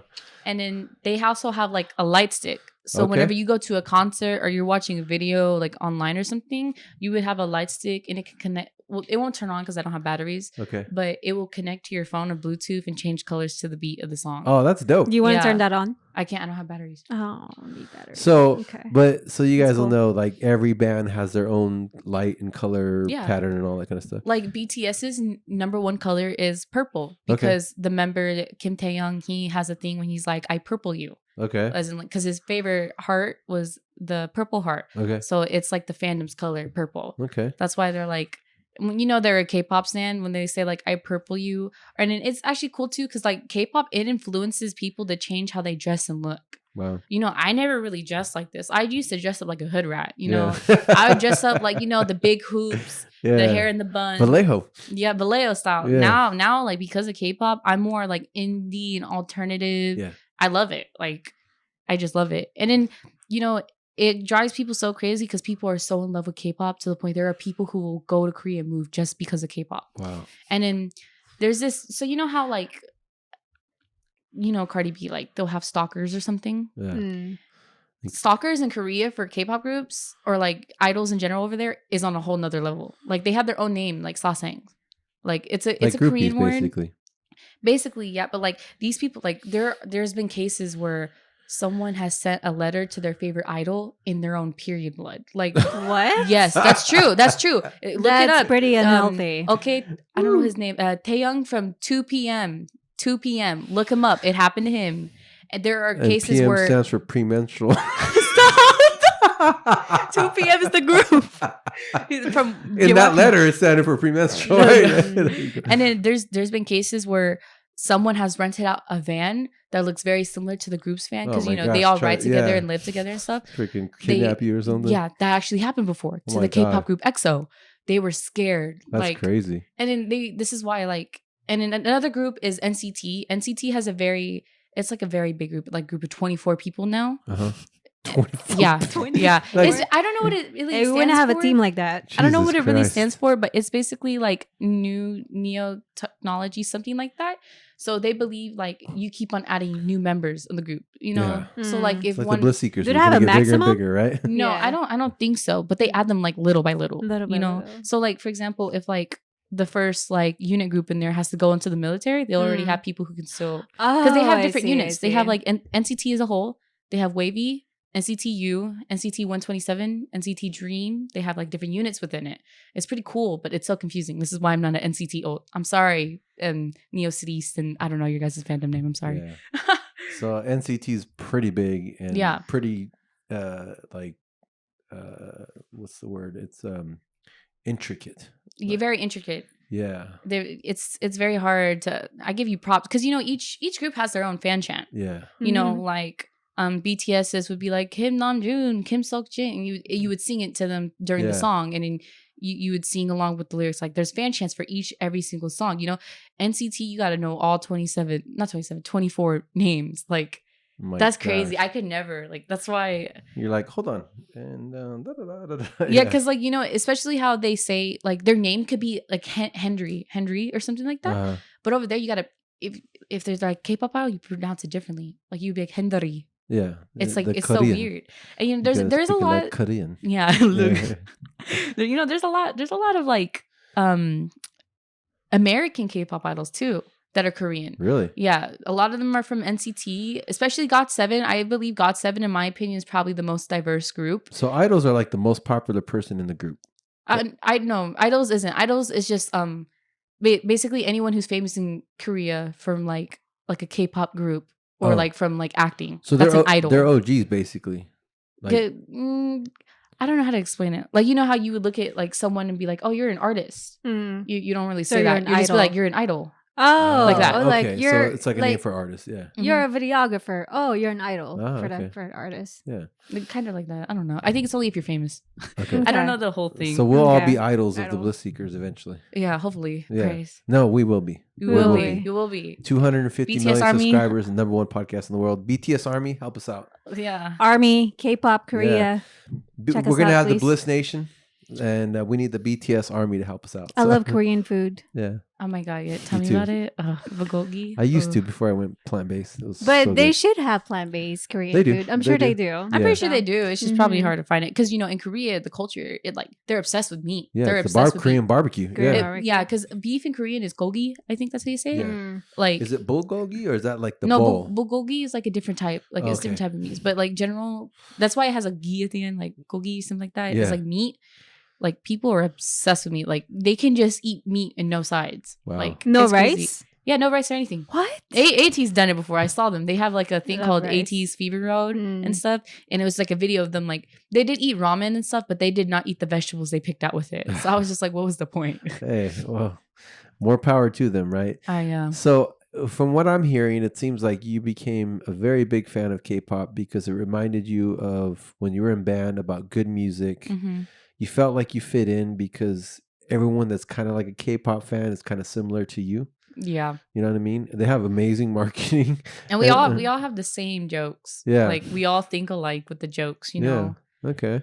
Like I don't know why we like to make fun of their toes because their toes just look weird, you know. Like everyone's toes, oh toes, ew. Yeah. Toes, yeah. Feet is a very touchy subject. It's 'cause such. it's like a very fine line between you have nice feet and your feet like put some shoes on. You know what I mean? Yeah. Wear socks in my house. Yeah, please. yeah. Oh, that's crazy. So, anything else you want to share about K-pop with everybody? Whew, that's a very big thing.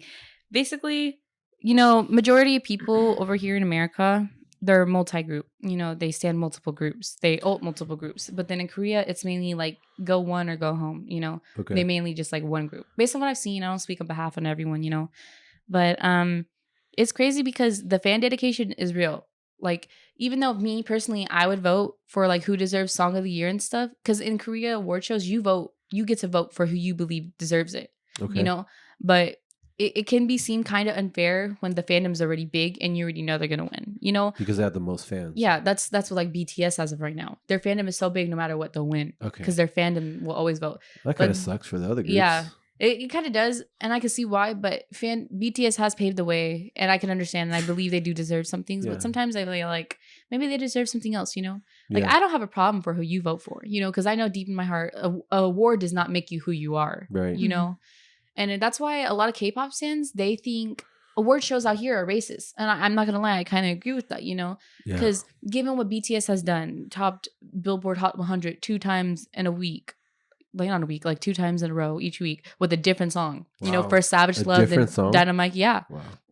it's crazy. Like most record, you know, and everybody they're the hot shit right now. Like everyone wants to do a song with them. You know, it's to the point where like they're kind of like, well, we can't do a song with you. We'll do a song with her though. You know, it's so crazy because they won't get nominated for a Grammy at all. The only thing they get nominated for, well, they did get nominated for Best Top Duo Group. But the reason why a lot of K-pop fans were mad is because Jonas Brothers won. And Jonas Brothers haven't released an album since last year, I think. I don't know if they have or have not.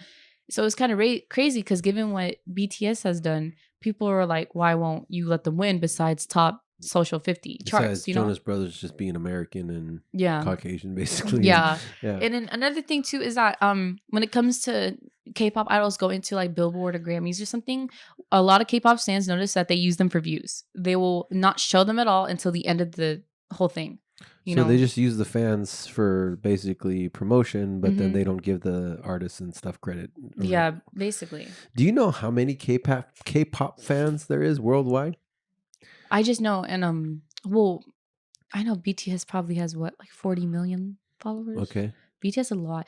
There's a lot of K-pop fans, you know, and it's not necessarily like, I don't know how exactly. I just know it's really big out here. Yeah, but It's I think really big. probably what you said is the most important thing is the true fans. They probably have more true fans than any other Yes, they things. do. They're dedicated. Yeah. There are people who will buy every single merch they release. Yeah. That's me with ATs. I have every single merch owned by them. Yeah, and in this business of content creation, they say you can make a living off of just 1,000 true fans. Yeah. Like, but imagine what these groups have. They probably have millions of true fans, which is like Yeah. how you can affect like Fun fact, every member in BTS is a millionaire. wow. Everybody sense. in BTS is a millionaire. It makes sense. And it makes sense. That's probably why they're so serious about it. Mm-hmm. Why they basically train you from like a kid. It sounds like the European countries in basketball, where like, you know, like these kids that come from different countries, they have to leave their home at a very young age, and they're in this basketball camp. And since they're like 12, they're basically basketball 24/7. Mm-hmm. That's why you have stars like Luka Doncic, I think is his name, on the Dallas Mavericks. He's only like 20, 21 years old, and he's like pretty much one of the best basketball players in the world.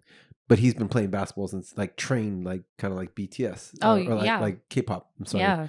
Yeah. They like, well, they go at it. Like they train. Like when they're dedicated, it's cool to see how these people's dreams come true. You know, Yeah. especially with ATs. Remember Yosong? You showed him on the picture. Him. Yeah, it's funny how I just opened the book right to him. Yeah. His parents know how hard it is to become an idol. You know, so they didn't believe him that he would become an idol. So when he was like telling his family, "I want to be it," they were like, "Make better dreams," you know. Yeah.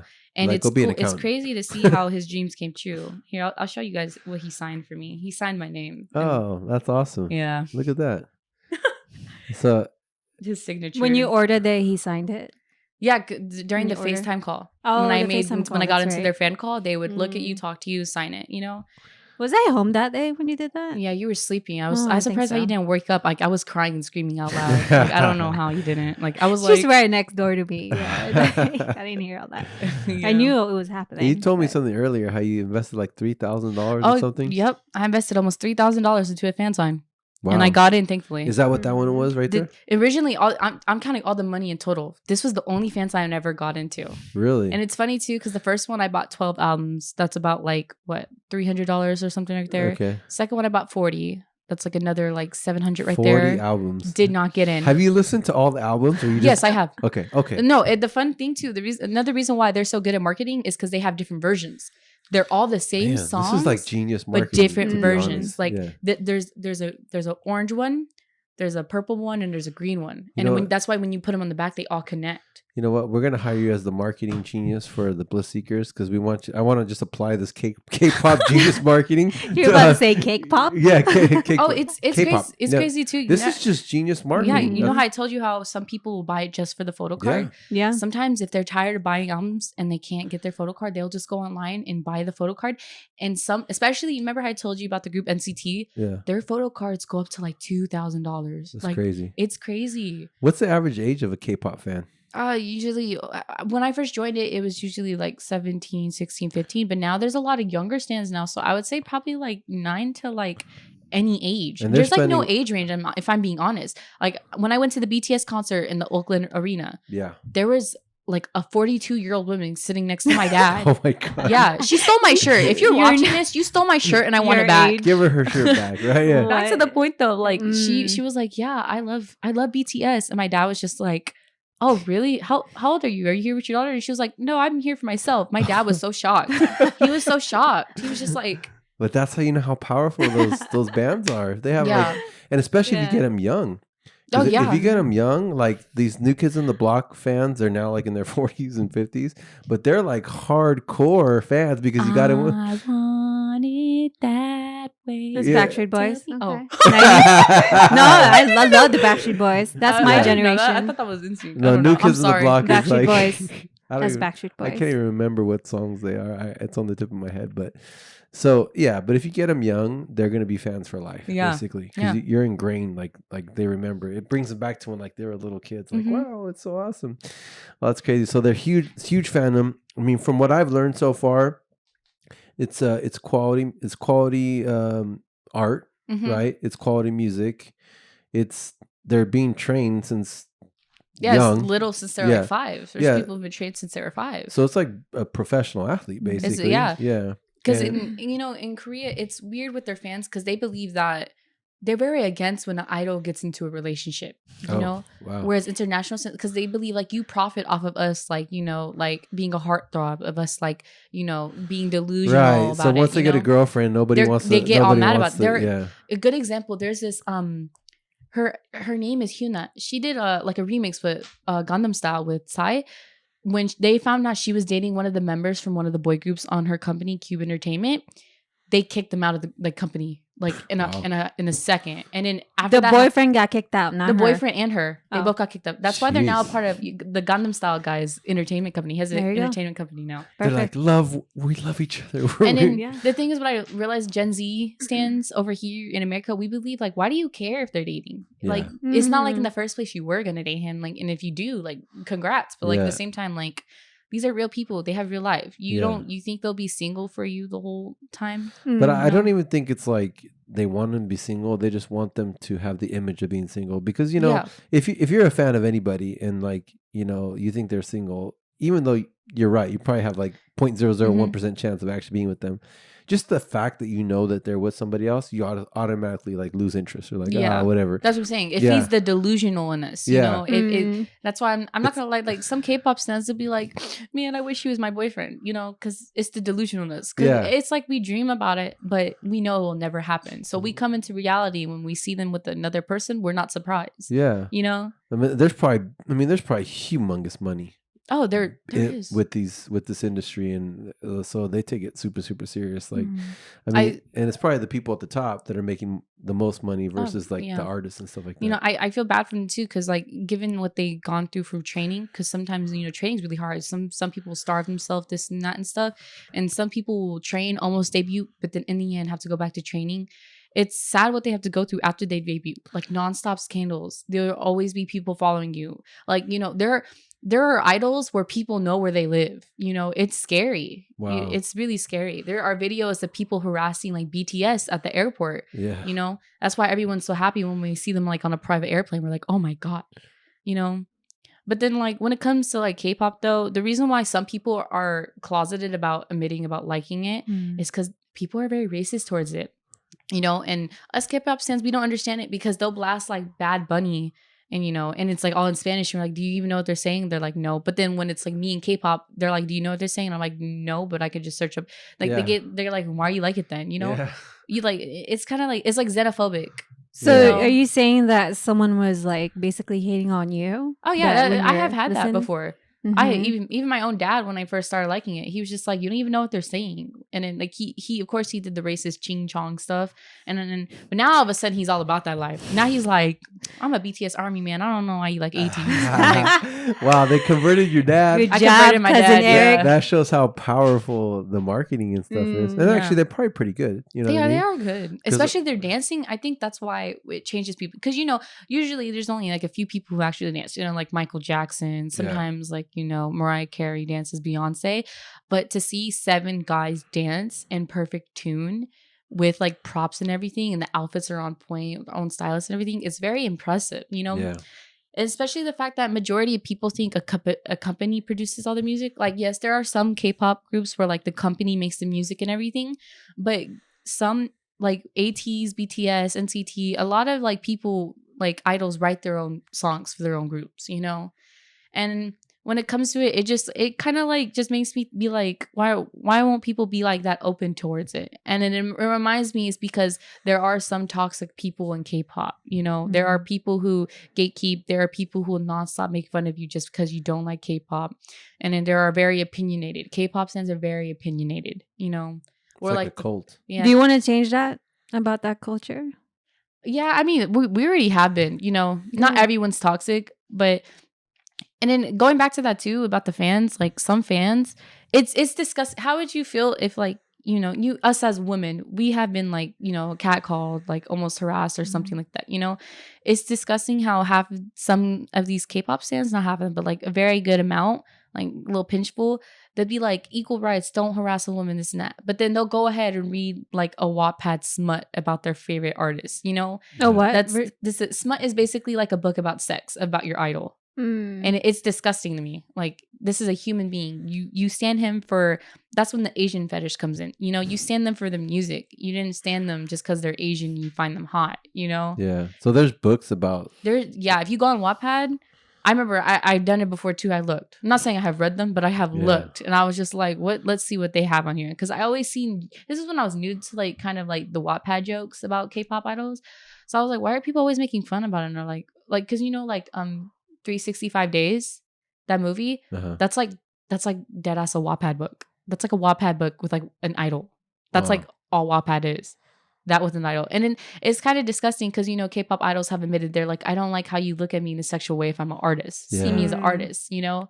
It's kind of crazy though, because that's probably the sacrifice you make to be that famous and have that much I guess fans and like you said, like true fandom, you know, you kind of give up your privacy and you give up the right to have a private life. Yeah. You give up the right to be yourself, not be yourself, but you're going to be judged massively. You know what I mean? Like a lot of people say that fame is not what it's cracked up to be. You know what I mean? Because you don't have a life anymore. Your life is now the whatever industry, whatever image you're supposed to put out there, that's you know. That's why I truly love podcasting and stuff, because I can just be myself, you know. Period. It's just me, you know. And then, you know, that's like Joe Rogan, everyone gives him crap, but he's himself, you know what I mean? And that's why he's popular. And like anybody that does a podcast or YouTube channel, you're basically just being yourself. But that's crazy. So yeah, it seems like I actually am learning a lot about K-pop, and it's very interesting. And Gen Z. And Thank Gen you. Z, yeah. I can't wait to get some of the K-pop fans, you know, to watch the podcast and, you know, and see what they think, because it's gonna. I know it's gonna get a lot of views, right? Just putting K-pop in the title. Yeah, just putting K-pop, especially if you include K-pop and political debate. It's just that's like what's in right now. Like every K-pop fan is talking about political debating when it comes to this stuff. So K-pop fans are more than just fans. They're actually influence. They can influence. We're the first people to support a cause. And what I noticed too, and I don't ever see like people, I mean, I do see people like spreading awareness about like ISIS and stuff. Whenever I do it though, it's always like a K-pop fan account like doing it. They're like please read, please watch, and it's like a whole change link and everything, you know. Wow, that's awesome. It's very, and you know, especially a good example is BTS donated $1 million to BLM, and then their fandom in 24 hours they donated another $1 million. The fandom, not BTS, just like you know, that, real quick. Yeah, just because BTS did it, you know. Yeah, it's amazing. That's Thank awesome. you guys out there. Yeah, go K-pop and go fan. Sure. Actually, K-pop fans, because without the fandom, those artists would be pretty much nothing. Yeah. You know what I mean? So it's all you guys. So props to you guys. You know, especially the industry in K-pop is so hard. About 420 groups debut a year in Korea. 420 and only groups? 400? Yeah, I watched a documentary about it. That's nuts. About 420 debut a year, and only like a 0.5% actually make it. It's basically like the NFL draft, the NBA draft. So like you got all these people that have the dream to be a star, and only very few make it. Yep. Wow, that's insane.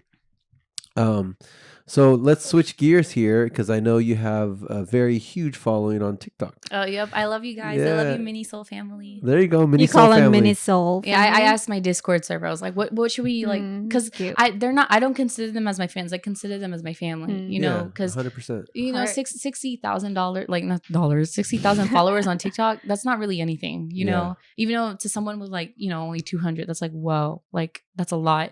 But on TikTok, that's not really nothing. I'm not a famous person, you know. Yeah. I'm not known worldwide. I may be known throughout the K-pop fandom, but if I go out walk in person like this, like if I walk past you, you wouldn't have known me from TikTok. You'd just been like, oh, that's a girl. She's nice, pretty, you know. Walk past her, you know. Yeah. So that's why I was like, you know, whenever I go live and I see someone say, "Oh, you're my fan," I'm like, "You're not my fan. You're my family." You're like, I don't like to consider that like it's weird. So your TikTok is about K-pop mainly? Yes, I became famous because I posted clips from my fan sign video from ATs. Wow. One of my I have 3 videos that have 1 million views. One of them has 2.3. 3 viral videos. Mm-hmm. Wow. Well, actually, I actually have about 8. Oh wow. 8, actually more than 8. Every single fan sign video I posted went viral. Okay. But my most viewed ones were from the fan sign. One of them has 2.3 million views. One of them has 1.1, and the other one I think has 1.2. Wow. Yeah. That's awesome. Congratulations. I know. Thank you. That's I have how powerful no idea. K-pop fandom is. I know. I think it's when I was asked, like, I was like, why did it go viral? You know, because people posted their fan sign videos like me, but they only get like 2,000 likes. Yeah. So I asked people, I was like, why is this viral? Especially since the algorithm on TikTok's really bad. I posted in the middle of the night when no one posted. So like maybe you kind of tricked the algorithm. yeah, that's what I think. I think it's probably because of the hashtags. I asked people, I was like, why are you guys like obsessed with like my fan sign video? And they were just like, because it's so different, you know, because you know, of course they know the fan and idol relationship, keep things professional, you know, Right. just like, I'm your fan, I love you, this and that. Right. Don't get a van and kidnap them. I think the reason why people Yeah. it's so Sign with sad your what blood. it's so sad what kidding. happens to them, Yeah. but it's kind of funny. Yeah. It's Yeah. not funny, but it's like bad, you know. Yeah. It's a very big problem. But back to the point though, like I was like, well why? And then they were like, you know, because everyone's just usually like, oh, I love you, you're my favorite. I think it's because I actually showed them a meme, and we didn't just talk about basic stuff, you know. I showed them a meme that went viral, and then I was just like, oh my god, like you're like my favorite. And also because apparently one of the members almost showed his abs to me. He was just like, oh. Okay. It was my bias who did that too. There you go. So see, sex sells even with the guys, right? Yeah. That's awesome. You know, it's crazy, you know, because they actually give a lot back to their friends compared to American artists. Like Yeah. I never seen Cardi B do a fan sign. I never seen her do a meet and greet. You Yeah. know, she probably has, but you know, like same with Ariana Grande. You know, one thing I learned too is that a lot of K-pop like stands, they're barbs. They love Nicki Minaj. Okay. They do like a lot of Nicki Minaj memes and put it with K-pop. Okay. And Why so, is that? Why do you think that is? I think it's because BTS and Nicki Minaj did a collab. Yeah, Okay. that makes sense. And Got it it. kind of made it more viral, but not just that. Is because, you know, like Nicki Minaj, she'd be like, let's go to the beach. Yeah, her style. Nicki She's very Minaj. creative Yeah. too. That's A lot pretty of smart. colorfuls. So collab with the K-pop band, And you're then there's like a live of her. She's like, big boobs. Child. you kind of sound like her a little bit, right? Big boobs. I don't know. Yeah. Well, this is K-pop related. I mean, I asked you about your forehead before. You want to tell us about that? Did someone K-pop you on the forehead? No, so basically the other day I was being very loud because my idols have posted like an MV for like Nero.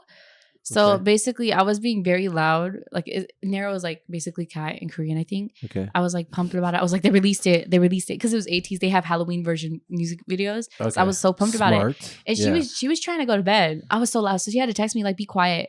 But I was like, That's not what I said. I said, hey, could you please tone it down? well, I guess- you're I was- basically asking to be quiet. So yeah, I was like, okay. okay. Let's put it out there. That's not what I said. But That's like not the words. before that happened, for me to read it, because I didn't know she texted me that because I was being too loud jumping. I hit my head on the roof and I fell off my Oh, bed wow. and I flat first. See, and this is for ATs. Yeah, it was all over ATs. ATs. Yeah. You guys see what she did? You guys should like. I'm pretty sure they stalked FaceTime my her. account at least Yeah. once. You know, I'm Yeah. on TikTok. I'm on top of the ATs. So you hashtag. filmed that? You filmed yourself hitting No, your head? I didn't film it. But if you've seen my TikTok, you'll see that I'm very much a crackhead and I have just videos of me dancing weird. You've seen Okay. it. Oh yeah, I But that's come all home. TikTok is. Like, Yeah, I come home and she's like doing some dancing moves Yeah. and like I want to do that for the Bliss Seekers because that's the most popular thing on TikTok. Imagine us doing all those little dance things and then it just promotes the podcast. Or I like think- every time we travel, I want to do the dance little instruction at a like amazing place. Like we're in Egypt and we're doing it like right in front of the pyramids, or we're in freaking Oh, you should do that one dance trend when they were like, because it's like this duo who just does it wherever. yeah. Like wherever, like they're just like the comic section will be like, do it with the creator of the song. They do it with the creator of the song. Do it at home. They'll do it at home. Do it in the shower. They'll do it in the shower. Like there you go. you should do that, but like with like around the world. Do it in London. I'm in London. Here you go. Yeah, that's what we're gonna do, right? So we all got to get better. We all got to practice those dance moves, guys. Oh my god. So So is your TikTok growing now? Yeah, I just hit 60K. Well, I have 60.2K now, probably. Okay, so like 60,000. I gained 200 followers this morning. So Congratulations. I know, thank you. I can't wait till we get there. Shoot, that'll be exciting. Maybe K-pop fans can help us out. You know what I mean? Hey, K-pop, we want them all. Like everybody, we want everybody to find their true purpose and live their dreams. You know, and K-pop fans are living their dreams. They love K-pop, and you know, it makes them feel good. So more power to them. Yeah, I want to say one thing in Korean. 안녕하세요. 안녕하세요. 안녕하세요. 안녕하세요. What is that? It's just hello, formal. Oh, okay. Okay, you have to say it, you know. 안녕하세요. Yeah. Anyone who's Korean, 안녕하세요. 안녕하세요. 저는 미국 사람입니다. Wow, that's pretty good. Yes. Jeez. They even taught you some Korean. Yeah, it's my dedication's very big. It's because, you know, if you like another thing too is that most of the time, if you like K-pop, you like anime and you like K-dramas, you know, Korean dramas. Yeah. So most of the time, that's why it's always like those people who are always together. You know what I mean? And what I learned about K-pop fans is that they're the most diverse with music than other people I have ever met. You know, they know of like underrated like rappers, singers. They know people just from their like hometown. Like it's crazy. Like I have so much like music that no one knows because of K-pop fans. You know, they're true music enthusiasts. Like they understand. Like you said, maybe most of them like played in band or they understand music. You know what I mean? That's awesome. I think that's really cool. And not just that. It's like it's not like the basic stuff here, you know, rapping about, oh, I'm having sex with girls and guys. I have money, you know, I got that WAP, you know. Yeah, make it rain. Yeah, the WAP. No, like BTS has made a song called Ped Piper. Y'all should listen to it. It's very good, very good. Astronomical. I'd be like, ooh, it's really good. It's like a song to their fans about stop obsessing over us and study and do your homework before you watch us. There you go. No, really, it's in the lyrics. Smart, yeah. And Kim Namjoon, the leader, you know, another thing about BTS too, people are very impressed with. They did a speech at the UN 2 times. Wow, that's very impressive. Yeah, like for a K-pop group, you know, especially the fact that, you know, I'm pretty sure Donald Trump was probably like, oh, he can't speak English, and then he was just like, oh. So they're intelligent. They're intelligent. They're very intelligent. They're worldly. They understand stuff. I think the leader of BTS has an IQ of 145. Wow. He yeah. And in one of their youngest member, Jungkook, he was ranked like in the top percentile of the most athletic in Korea, I think, or in the world. I don't know for sure. Well, I mean, if you make it to the K-pop big time, you're a special individual because it's like the big leagues. It's like the major leagues. Yeah. It's like pros. Like they've been through a lot to get there. Especially like with this group called GOT7. One of the members is Jackson Wang. He's been on the Late Late Show before too and stuff with James Corden. Okay. He was gonna be his goal was to be at the Olympics for sword fighting because he was like number one. He was the second or number one like sword fighter like thing. Yeah. I don't in the world. Is it fencing or fencing? Yeah. Okay.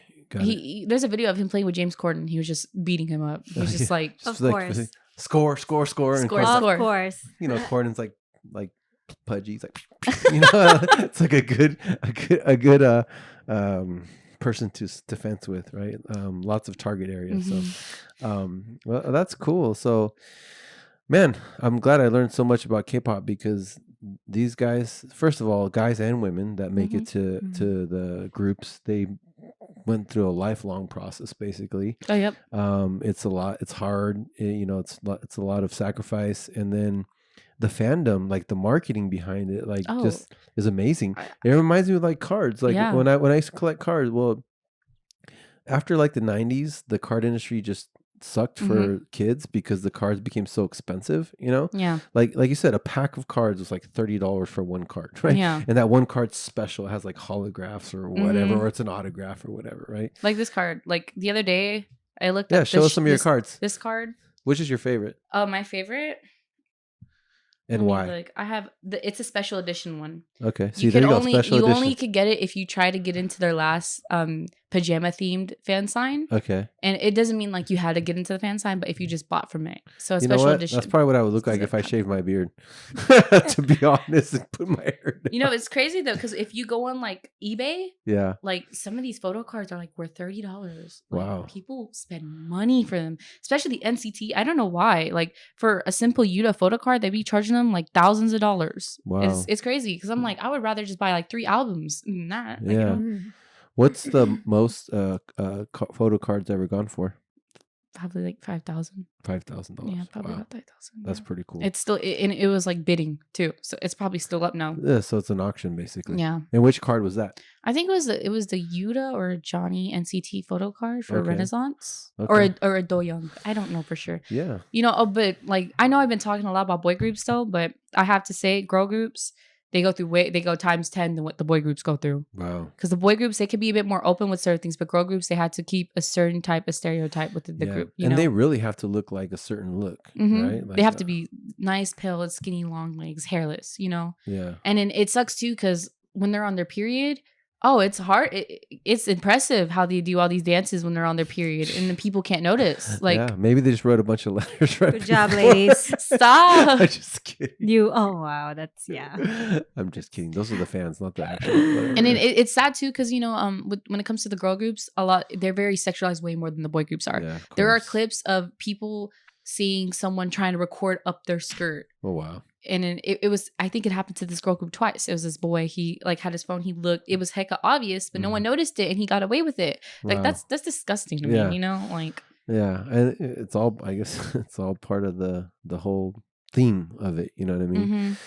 Well, anything else you want to talk about K-pop before we switch gears here? Because I know this is a big thing, and I'm actually very excited. I'm learning about this, and I hope that the fandom really enjoys this podcast and supports it, because I would say the only thing is that it doesn't matter what age you can love K-pop.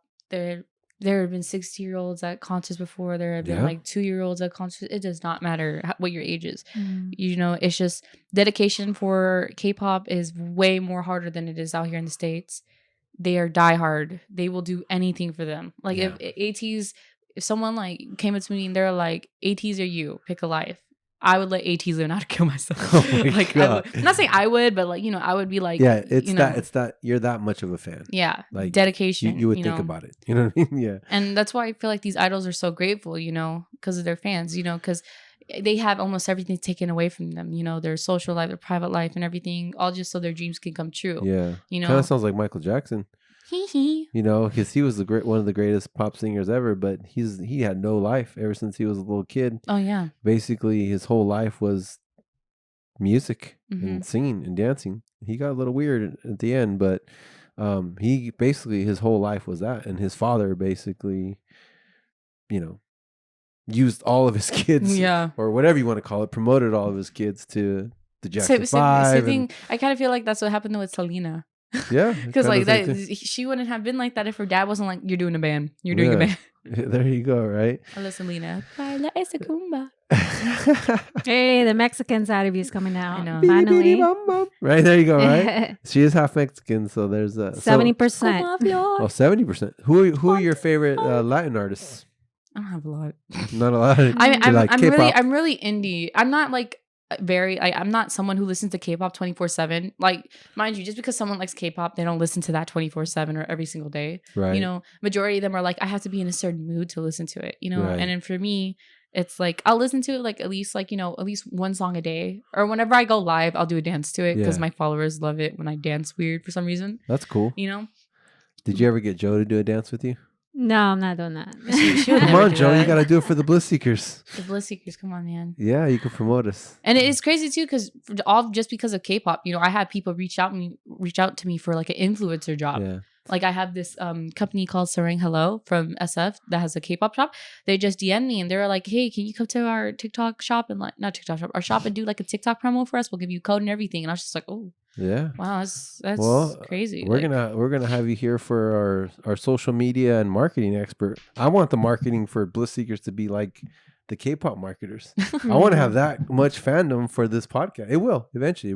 I'll tell you, we're going to have 250 million subscribers, and we're going to be the #1 podcast in the world, and it's going to happen. It might take some time, but it also takes a lot of genius marketing and stuff like that, because this just reminds me when I used to be a sports card collector. Yeah, like it was always about finding your favorite player, and then now they had special cards about them, and then the cards got more expensive, and they got even more fancy, and like there's like graphics or holograms, and it's like not even about the pack anymore. It's like you throw away all the other 30 cards and then you just want that one card, and you spend like $50 for the one pack, right? Yeah, K-pop's so big now. They sell albums at Target now. I don't know if you know that. No. And then, so, you know, a lot of people, I understand a lot of people don't have money, unfortunately. So some people will steal, they won't steal the album, but they'll break it just for the photo card. So some Targets will have like the albums on like security, the little security things. That's like, when you know it's legit. Yeah. Yeah. They done that before with not my Target, like not the SF one, but the Vallejo one. I feel like they did that before with like probably a couple albums. Probably because it's Vallejo. Yeah. Just kidding. Just kidding. Vallejo's actually pretty good. Yeah. It's just like, you know, I'm just kidding. Crime rate's kind of big over there. But you know, what was the name of that neighborhood again? The Crest. Yeah, the Crest. I lived on Lofus. Do they have a Target in the Crest? No, they don't. There's only one Target, and it was by like Bethel. It's by the rich side of Vallejo. Okay, yeah. Got it. Yeah. All right, cool. So we always do something at the end. It's called Joe's 6 questions. And I know she's got some pretty awesome questions prepared for you. So I'll hand it over to Joe and then she's going to ask you these questions and then we'll wrap it up. So what advice would you give to someone who is struggling with their own identity? I'm sorry, put that in dummy terms. In what terms? Dummy terms? Yeah. So kind of like, you know how you were saying earlier, like you grew up on the Asian like side. They put up like a persona. Yeah. Oh, a persona. They don't know Or like they don't know who they are. Yeah. They're struggling to be like one type of person. Especially if you're biracial. I have some friends who are like kind of struggling. Like, am I this side of my family or the other side? You know so like with me, because I'm 100% Mexican, but everyone thought I was white growing up. Yeah. So the Mexicans didn't accept me. And the white folks didn't accept me. They actually treated me pretty bad because like they would accept me, but then they'd kind of treat me bad because they knew I was kind of part Mexican, right? Or I was full Mexican, but I looked, you know, whatever, right? But then the Mexicans were like, "Oh, you're not Mexican, you're white." I'm like, "What do I have to look like?" Like I am, you know. So I think she means like someone that's struggling with that, like they don't know who to fit in with, who to belong. Yeah. Yes. For me, I mean, when I like realized and I came to a conclusion that like no matter what, I will never be 100% Asian. Like I'll never fully understand what it's like to be like a Filipino exactly, even though I grew up with them. I think for me to realize that is number one, K-pop, but not just that. It's people I found that had like the same common interests as me, you know, like whether it be like, oh, me and her like the same drama. Eventually we would talk about it, we get closer, and then we would somehow, the conversation would move to life. Especially with my current friend. Like I just have a current best friend right now. I just made her. She's like one of my best friends. I love her so much. Her name's Fairy. She also is a TikTok influencer. Like for her, you know, I'm very close in what I tell people. But with her, she's so much like me, have so much in common. I just tell her everything and she doesn't judge me. Same thing with her to me. I hope. That's cool. So basically you'd say find your tribe. Yeah. Find your fairy. Find your fairy. I like that. And become a TikTok influencer. And love K-pop. So what is one thing you would change about Generation Z? Cancel culture. It's stupid. Okay. Like people act like when you make one mistake, you're canceled and you're like the same person forever. You can learn from your past mistakes.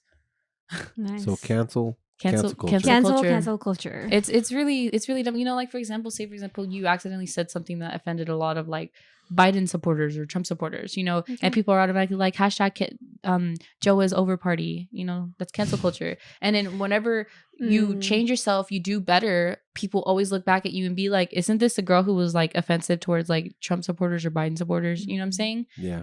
That's cancel culture. It's stupid. Like people, the one thing about Gen Z is that I like how we're now accepting that people have growth, but it's tired of when you only look at someone from their past. You know, we're in the present, we're in the future. We look for our future. We don't look back in the past, you know. That's like the most dumbest thing for me. Do you know how old the oldest Zer is right now? What's the first year of Z? Do you know? Isn't it 2000s? Something like that. It's like late 90s or 2000s. Yeah, so let's just 90s. say 2000 would be 1998. That's a Gen Z? Yeah, No, I think that's a millennial. no, because everyone in 80s is a Gen Zer. Yeah, And then they were born in like 1998, So let's just say it makes sense because if you're 20, 22, Mhm. you really haven't lived enough life to know that you can make mistakes and you're not perfect and you're No going one's to change. perfect. Like you're going to grow up and be like, Yeah. man, what was I thinking when I was 22? You know? yeah, Like, especially given how their mental health is at that point. Right. Like there's times where like I've almost been canceled on TikTok because of like past actions of me, but that's because my mental health wasn't there. But I've grown from it, and then I'm thankful that my fans haven't done like cancel culture on me. Never been close to it, but like people like were like, is this true? And I'm like, yeah, that is true, but I have grown from it. I have therapy because of that. I'm a better me. I'm a newer me, you know? It's like when people automatically jump the gun and be like, oh, since you were like this in the past, you're like that forever. That's not the case. It's you not. know? People change all the time. So I'm voting cancel culture. Yes. For sure. Yeah, cancel Thank you for culture. sharing that. Okay, so what do you think is your biggest weakness? What's your one biggest weakness? Self-conscious, like self-confidence. Self-confidence. Yeah. That's funny for an influencer. Yeah. Yeah. I get scared all the time of what to post, you know? I think everybody Really? does. One little tip mean- I could give you is that you're pretty courageous Yes. because everybody's scared. But leaders and courageous people do it even though they're scared. Yeah. So you're courageous. It means a lot. I Thank give you you. props for that. You know what I mean? Thank you. A lot of people, you know, a lot of my Discord server people say like there's nothing wrong with me. I'm pretty outgoing. I'm very understanding of people. But like a lot of people don't know I'm very self-conscious about myself, especially with my body and stuff, you know? So when I post it, I always think of the backlash of like, will I get canceled? Will people like think I'm weird? Would people be like, oh, this girl's fat or she's weird or something like that? That's why sometimes I archive a lot of my videos. But I think it's because of like past trauma I grew up with. I'm still working with that till today. No one's perfect. Everyone will have a little self-confidence issues in there, you know. No one thinks they're entirely 100% beautiful. And if you are, people will make fun of you and be like, oh, you're cocky then, you know. Yeah. So it's something everyone goes through. It's daily life. I'm going through it. I have therapy because of that. So Well, Yeah. you're courageous. You're putting yourself out there, and it's going to Yeah. help you. You know what I mean? Everyone has insecurities. We're all Mhm. human beings, and everyone has insecurities. And you know, people just need to be be kind. I want you to be, you know, continue to be gentle with yourself, continue to love yourself, and not worry about like what do people think. It's all about intention. So whatever you're putting out there, if it's in good intention, like who cares what people are gonna think, right? and that's on period. You're yeah, and you're fun. You're funny. Yeah. You know, you have 60K followers. 60K followers for a reason. Mm. People like you. You know. Yeah, and just another thing I'll give you, because it took me till I'm 42 to learn to not give a crap what anybody thinks about me. So Yeah. it took me 42 years. So don't worry about it. But actually a little bit less than that, but still took a long time. But the one tip I'll give you, and to give Z's and all the people out there, nobody is worried. Nobody's really looking at you. They're just worried about what people are thinking about them. So if you have that in your mind, that nobody's looking at you and saying, oh, she's this and this and that. Yeah. Maybe there might be some that the haters will go on there, right? But most people are so concerned about what people are thinking about them. They're not even thinking about you. They're just thinking about themselves, Well, right? I think it comes from like past trauma, you know, because a lot of K-pop stans, they have grew up with being bullied, you know. Yeah. Based on I've seen every K-pop stan I became mutuals with or friends with, they all say, I have a very dark past. I'm not proud of the past me. And I hope you know that's not me. If you ever hear anything about me, you know, I'm different. I changed that and stuff. And that's why there are a lot of self-conscious, you know, about themselves. And their confidence is very bad with Gen Zs, I believe. You know, I'm not saying it's not just Gen Zs, it's everyone, but it's mainly with Gen Zs, you know. Because every time when I go in the comment sections and I see on TikTok, it's like a beautiful girl or something, it's always like a comment saying, I wish I was like that, you know? And then I could tell it's like someone young. And well, thankfully, I'm just now realizing that I shouldn't care, because no matter what, there will always be someone who thinks you're beautiful, you know? But that's why I came out in makeup today, because, you know, usually, you know me, usually I'm like, if I'm going to go out or do anything, I have to have makeup on. Yeah. I'm now starting to come to conclusion with TikTok, I don't care. Yeah. Love that. And people will love and appreciate that, because everyone wishes they could be like that. Yeah. Deep down, they're like, I wish I had that confidence where I didn't care. Yeah. You know what I mean? So that's gonna actually get you more. One time I went live and then like my stomach was all out and everything. I didn't care. You know, back in my head though, it was just like you're like, you look fat. Stop. You know. But I didn't care. But I was like wearing a very tight shirt, and then my shorts were like kind of like not loose or low, but they were like low rise kind of. So everyone in the comment section was like, I wish I had that confidence. And I was just like, just do it. Who cares? No one You're will care. inspiring people. Like, it's Absolutely. Yeah. And it is kind of sad. I'll say this one thing real quick, is like, it's pretty sad that nowadays, and you know, I'm not hating on them, but like any woman who's like maybe beautiful or has a certain type of body, she puts pictures up there and there's like a gazillion followers and trillions of likes. Like there's That's why, nothing special about them. They just post, they're just very beautiful or have like they were blessed with an amazing figure or maybe plastic surgery or whatever, but then someone's like normal and they just do something and then there's like 50 likes, you know what I mean? Yeah. It's like crazy. So that's another thing that you guys have to deal with is growing up online and stuff like that. Yeah, too. it's very hard to because you only become famous if you're like very beautiful, you're already famous, a celebrity, or you become viral because of a meme or a trend. But you became viral, so congratulations. I know. I became viral because of a fan sign. So K-pop. Woo! Yeah, there Fan you go. sign. All right, continue. So, since you were talking about bullies earlier, Mhm. what advice would you give to a bully and for to someone who's being bullied, What advice would I give to someone who's being bullied? and to someone who's a bully? Well, if I'm being honest, I feel like people, let's be honest, people don't just bully because it's cool. People bully because they are trying to put up a persona, trying to fit in, or trying Yep. to seem like a cool kid. Let's be honest here. Because Mhm. everyone has good intentions. Everyone knows what's right from wrong, unless you grow up like with very bad mental health due to Mhm. like your circumstances at home, you know? Yeah, basically your parents were bullies and you became Yeah. a bully. Yeah. Basically, you know. I feel like when it comes to the bullies, they need to realize well, message to you guys. You guys need to realize that you don't have to pretend to fit in. You know, just because you don't fit in with a certain group doesn't necessarily mean you have to put up a persona and act like you hate everyone because of that. Because mind you, like people do that in high school. And I'm telling you now, right now, when you graduate high school, you don't talk to anyone from high school. Okay, back to like the bullies though, like you don't need to put a persona to fit in. You know, you're putting up a persona for people that quote unquote are your friends who like to make fun of people. You know, in real life, you would get talked down on. People will call you out, and you think like a job person would hire you for that. You know, especially if you're known for that. Like, what if you are like bullying someone and you apply for this big corporation and the CEO is the person you bullied? And most likely that's you know, going to happen. That's gonna and most likely is gonna happen. You know, you don't have to fit in. You know, if you know it's wrong and you go home and think about it and act like it's nothing was wrong, you're being fake to yourself, and then you're gonna grow up being fake. You know, 100%. Got it. and then you don't have to impress these people who are in high school. You don't like talk to anyone. Once you graduate, you don't talk to anyone from your high school. I talked to like maybe 3 people. That's it.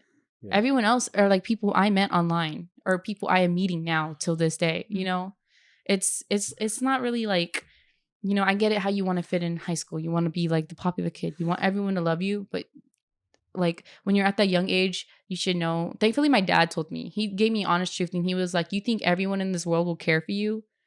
Let me be honest, they won't. Like Yeah. if I was a random person and saw you walking on the street and I could tell you were like injured or you were limping, I wouldn't do anything. I would just ignore it and let it go, you know? And then I feel like that's what they need to realize. Like no one's going to care in high school. That's great advice, actually. No one's going to care. I want to say stuff about that because I was bullied. I was a kid. too, Yeah. So because when I was young, I was a late bloomer. So I was always like the smallest person. Oh yeah. When I was 12 years old, I was 4'11", 98 pounds.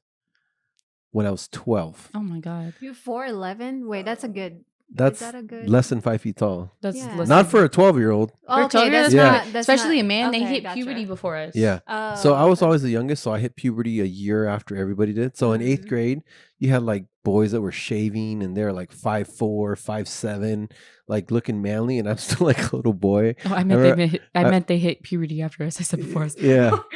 So anyways, I got bullied because I was always the smallest. I had like asthma.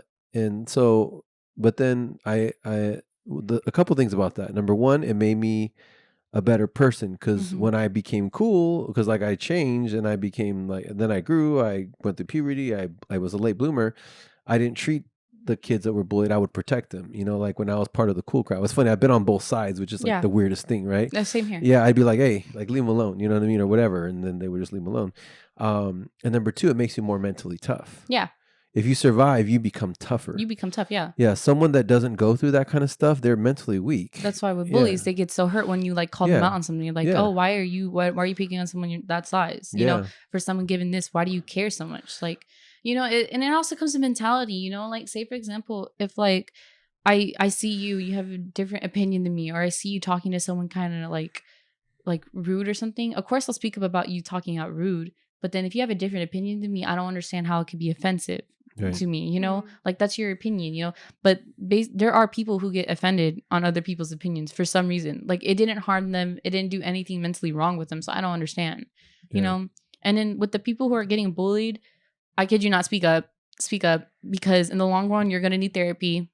I had therapy. Every single one of my friends I know, they have gone through it, or they have talked to their parent or something. And especially if your parent is not helping you, you need to talk to someone, you know. And if the bully keeps on doing it, I would actually give him peace of my own action. I'll just be like, what are you doing this for? Yeah. Like, what is your motive?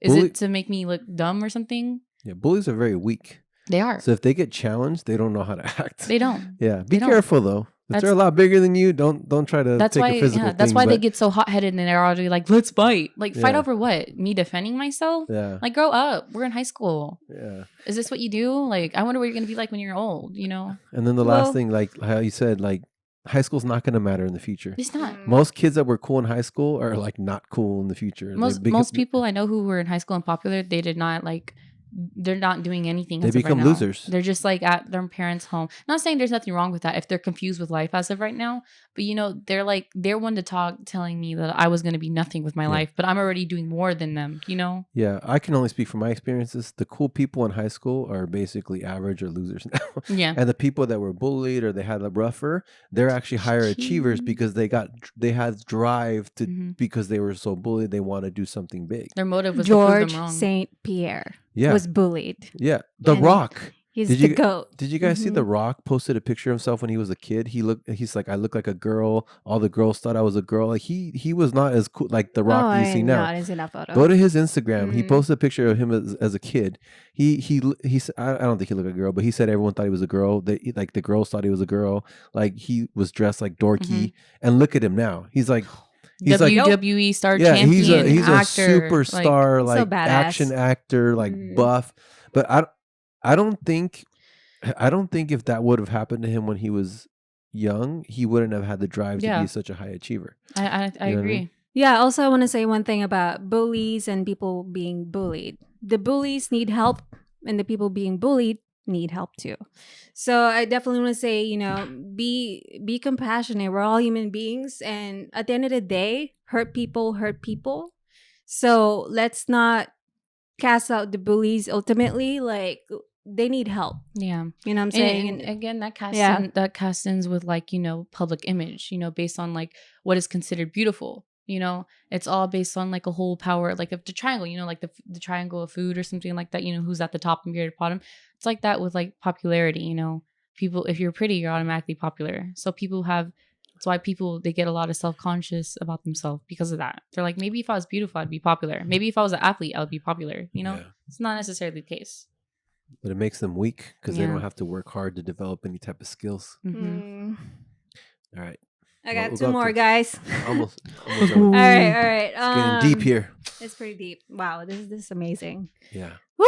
All right. I got something really, really awesome to say to you at the end. So yeah. Let's go. Yeah. I have two more, so I'm gonna narrow it down. So, okay. So if you could change one thing about your family, what would it be? Gender roles. My dad is not a lot of people know this. My dad's the type of person who believes that, you know, like, I understand how he's very worried about me, but he thinks like if you're like any girl, no matter what, you can't defend yourself. You know, like whenever I wanted to go hang out with my friends, I could never do it because he's like, a guy will snatch you, this and that, blah, blah, if you walking on the street. But then I'm like, what about Sergio? Like the roles can be reversed. Anything can be reversed, you know? Even though it's more likely to happen with the girl, I understand that it's like, you know, it's a father and daughter thing. Since I'm his only daughter, I was the only girl in like an 8-boy household, you know?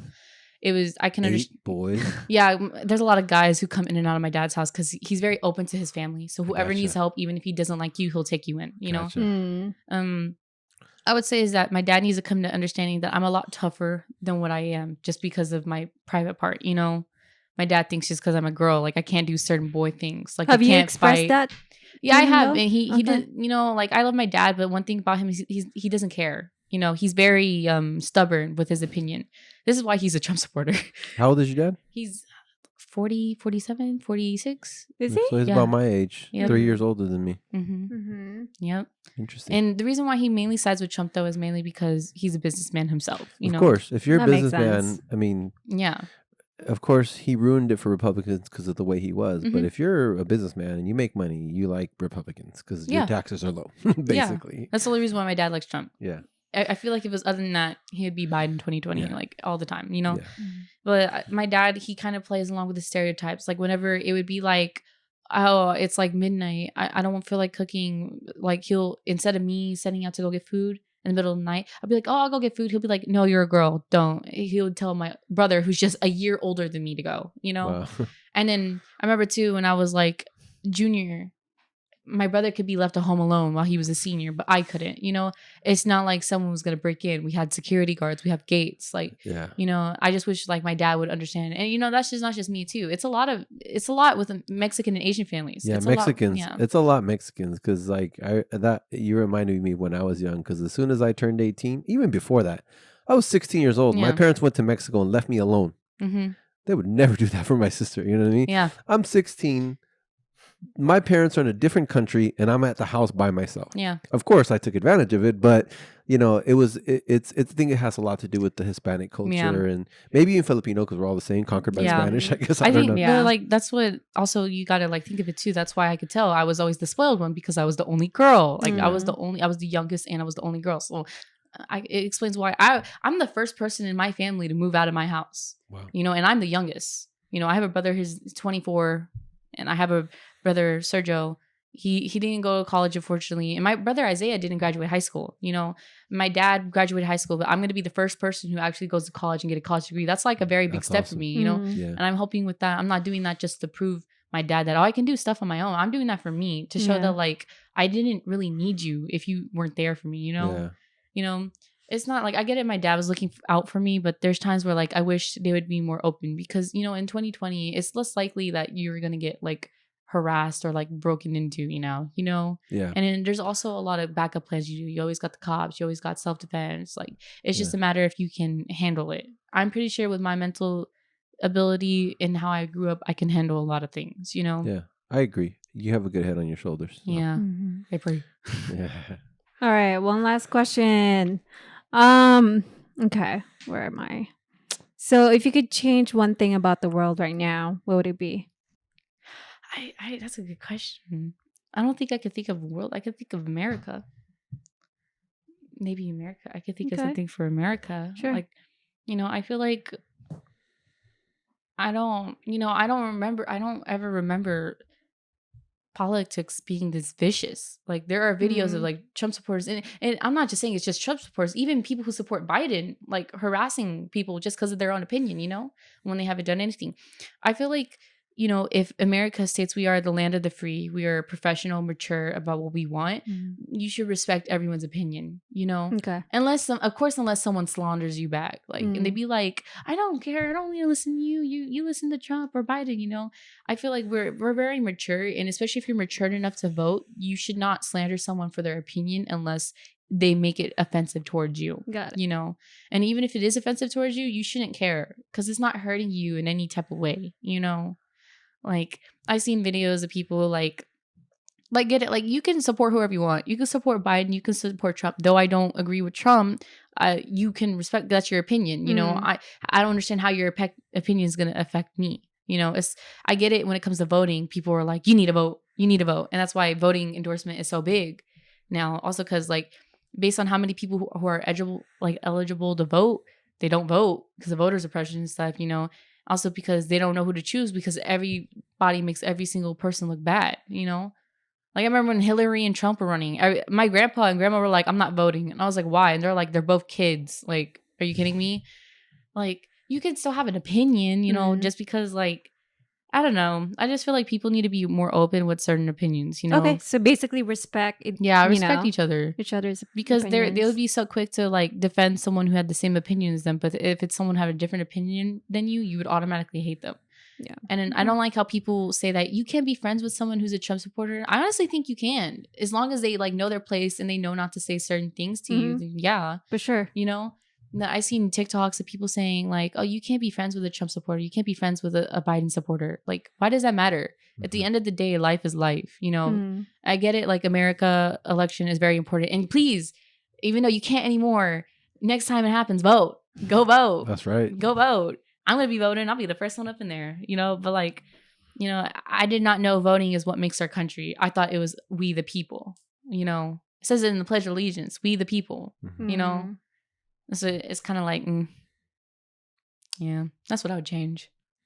And world hunger. Yeah, that too. Yeah. And world hunger. That's a good one. Yeah. Yeah. Cool. This you. administration almost set us back about 75 years, but I think according to the votes, America kind of woke up and said no, like we're not going back. But well, it's a pleasure to have you. Like I almost forgot that you're only 17. Yep. And freshman in college. You know, I was always concerned about bringing kids into this world because obviously I'm 43. I haven't had kids yet, so my kids are not going to come till maybe a couple of years from now. So my kids are going to be generation 1 or whatever the next generation is. Generation right? A. Coronials or whatever you want to call them, right? Generation I don't Corona. think you want to call them Coronials. But I was always hesitant, and I was like, man, do I really want to bring kids into this world, like, because of how things are?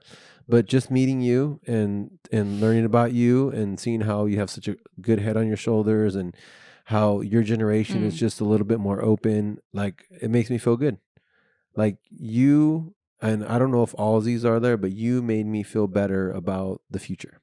Oh, period. Let's go. Yeah. So, if all Generation Zers or most are kind of like you, they think like you. Oh yeah, majority think like me. Okay, then Great. then United States world, we're okay because we have the younger generations that are gonna unfortunately be left with the bill and with the world that they have to fix. But if they think like you, I'm very confident that a lot of you guys are going to invent some things, create some things, and do things to make the world a better place. And you know, I would be proud to have been your father. If you know, your dad did a pretty good job. You know what I mean? No, he's proud of me already for moving out. Yeah, because you have. I mean, like I said, I've talked to you about things that I can't even talk to people my age about. Like, that's kind of sad. You know what I mean? Like I'm like, I would talk to some of my friends and they wouldn't even be able to have the conversation that we had with you, you know? So you make me feel good about the future. Gen Z and K-pop fans, it's all up to you guys because you guys have the power, right? TikTok influencers and everything else. And yeah, so I mean, it was a pleasure having you. Thank you so much. You're the first Gen Zer on the podcast and won't be the last, but you definitely brought a very, very good voice and a very good example of what the future holds. And it makes me happy about that. So thank you for coming with me today. Oh my God, yeah, I'll see you back at home. Yeah, we're going home together. The other night, I just want to share this real quick. I was texting my other friend Jordan. She's gonna be here one of these days, but you know, yes, she Jordan, was. You want you on the podcast? Yeah, she was busy, and she saw how sad I looked. You know, we were sitting in a couch, and she was like, "Oh, I'll be in a podcast." So she like volunteered right away. Yeah. Yeah, she was like, everything happens you for a saved reason. our Friday, pretty much. No, the universe said, no, this is why. Yeah, exactly. So thank you for coming. We're definitely gonna eat something good after. Also, another thing is one of the biggest lessons I learned, you know, with this conversation, like, definitely respect people's opinions. It doesn't matter how old they are. She's 17. I'm 31. And I'm learning. You inspire me, like everything that you're saying. So be kind of one another, and respect is everything. So yeah, and don't underestimate the younger generation. Absolutely, I'm gonna raise my kids the same way, but I'm not gonna give birth to kids. I'd rather save a kid from adoption. All right, there you go. I like that. Definitely. That's A lot of, I don't know why a lot of Gen Zs, they don't want to give birth, they want to adopt because they're like, there's a lot of videos on childbirth on TikTok, and then they're like, yeah, I don't want to go through that. I rather save a kid. That's what I agree. I was gonna do that from the start. I'd rather save a kid from adoption being kicked out while they're 18 than like to bring another one in the world that just might hate me after carrying them. You know. Yeah, that's true. I guess social media definitely changed things because you get to see things that you probably would have never seen. Yeah, especially what we talked about today. I can't even talk about this stuff with my dad before because then he would end up bringing up like stuff about me. He'd be like, well, you don't do that. And I'm like, why should that matter? Yeah. Well, I think your dad's going to watch this and he's going to be pretty proud. So he'll just be like, dang, why are you talking bad about me? Yeah, maybe. Who knows, right? What up, cousin Daddy Eric? Should be proud. You raised a good daughter. So yeah. So again, thank you. Muchas gracias. I'm glad the universe sent you to us, and I feel, like I said, I feel very happy about the future because Gen Z, if they're like you, we're gonna be okay. Where can they find you? Your TikTok? You can find me on TikTok. My account name is mingisol. It's MINGISOL. And then you could also find me on Instagram. It's my name, Marisol, but it's MARRISOLI. Marisol. And we'll put it in the description. So if you didn't catch it, we'll have it in the description. Again, Mars Bars Party Cars the second. Mars Bars Party Cars the second. Thank you so much for tuning in. Whoa. Thank you guys. And as always, Follow your bliss.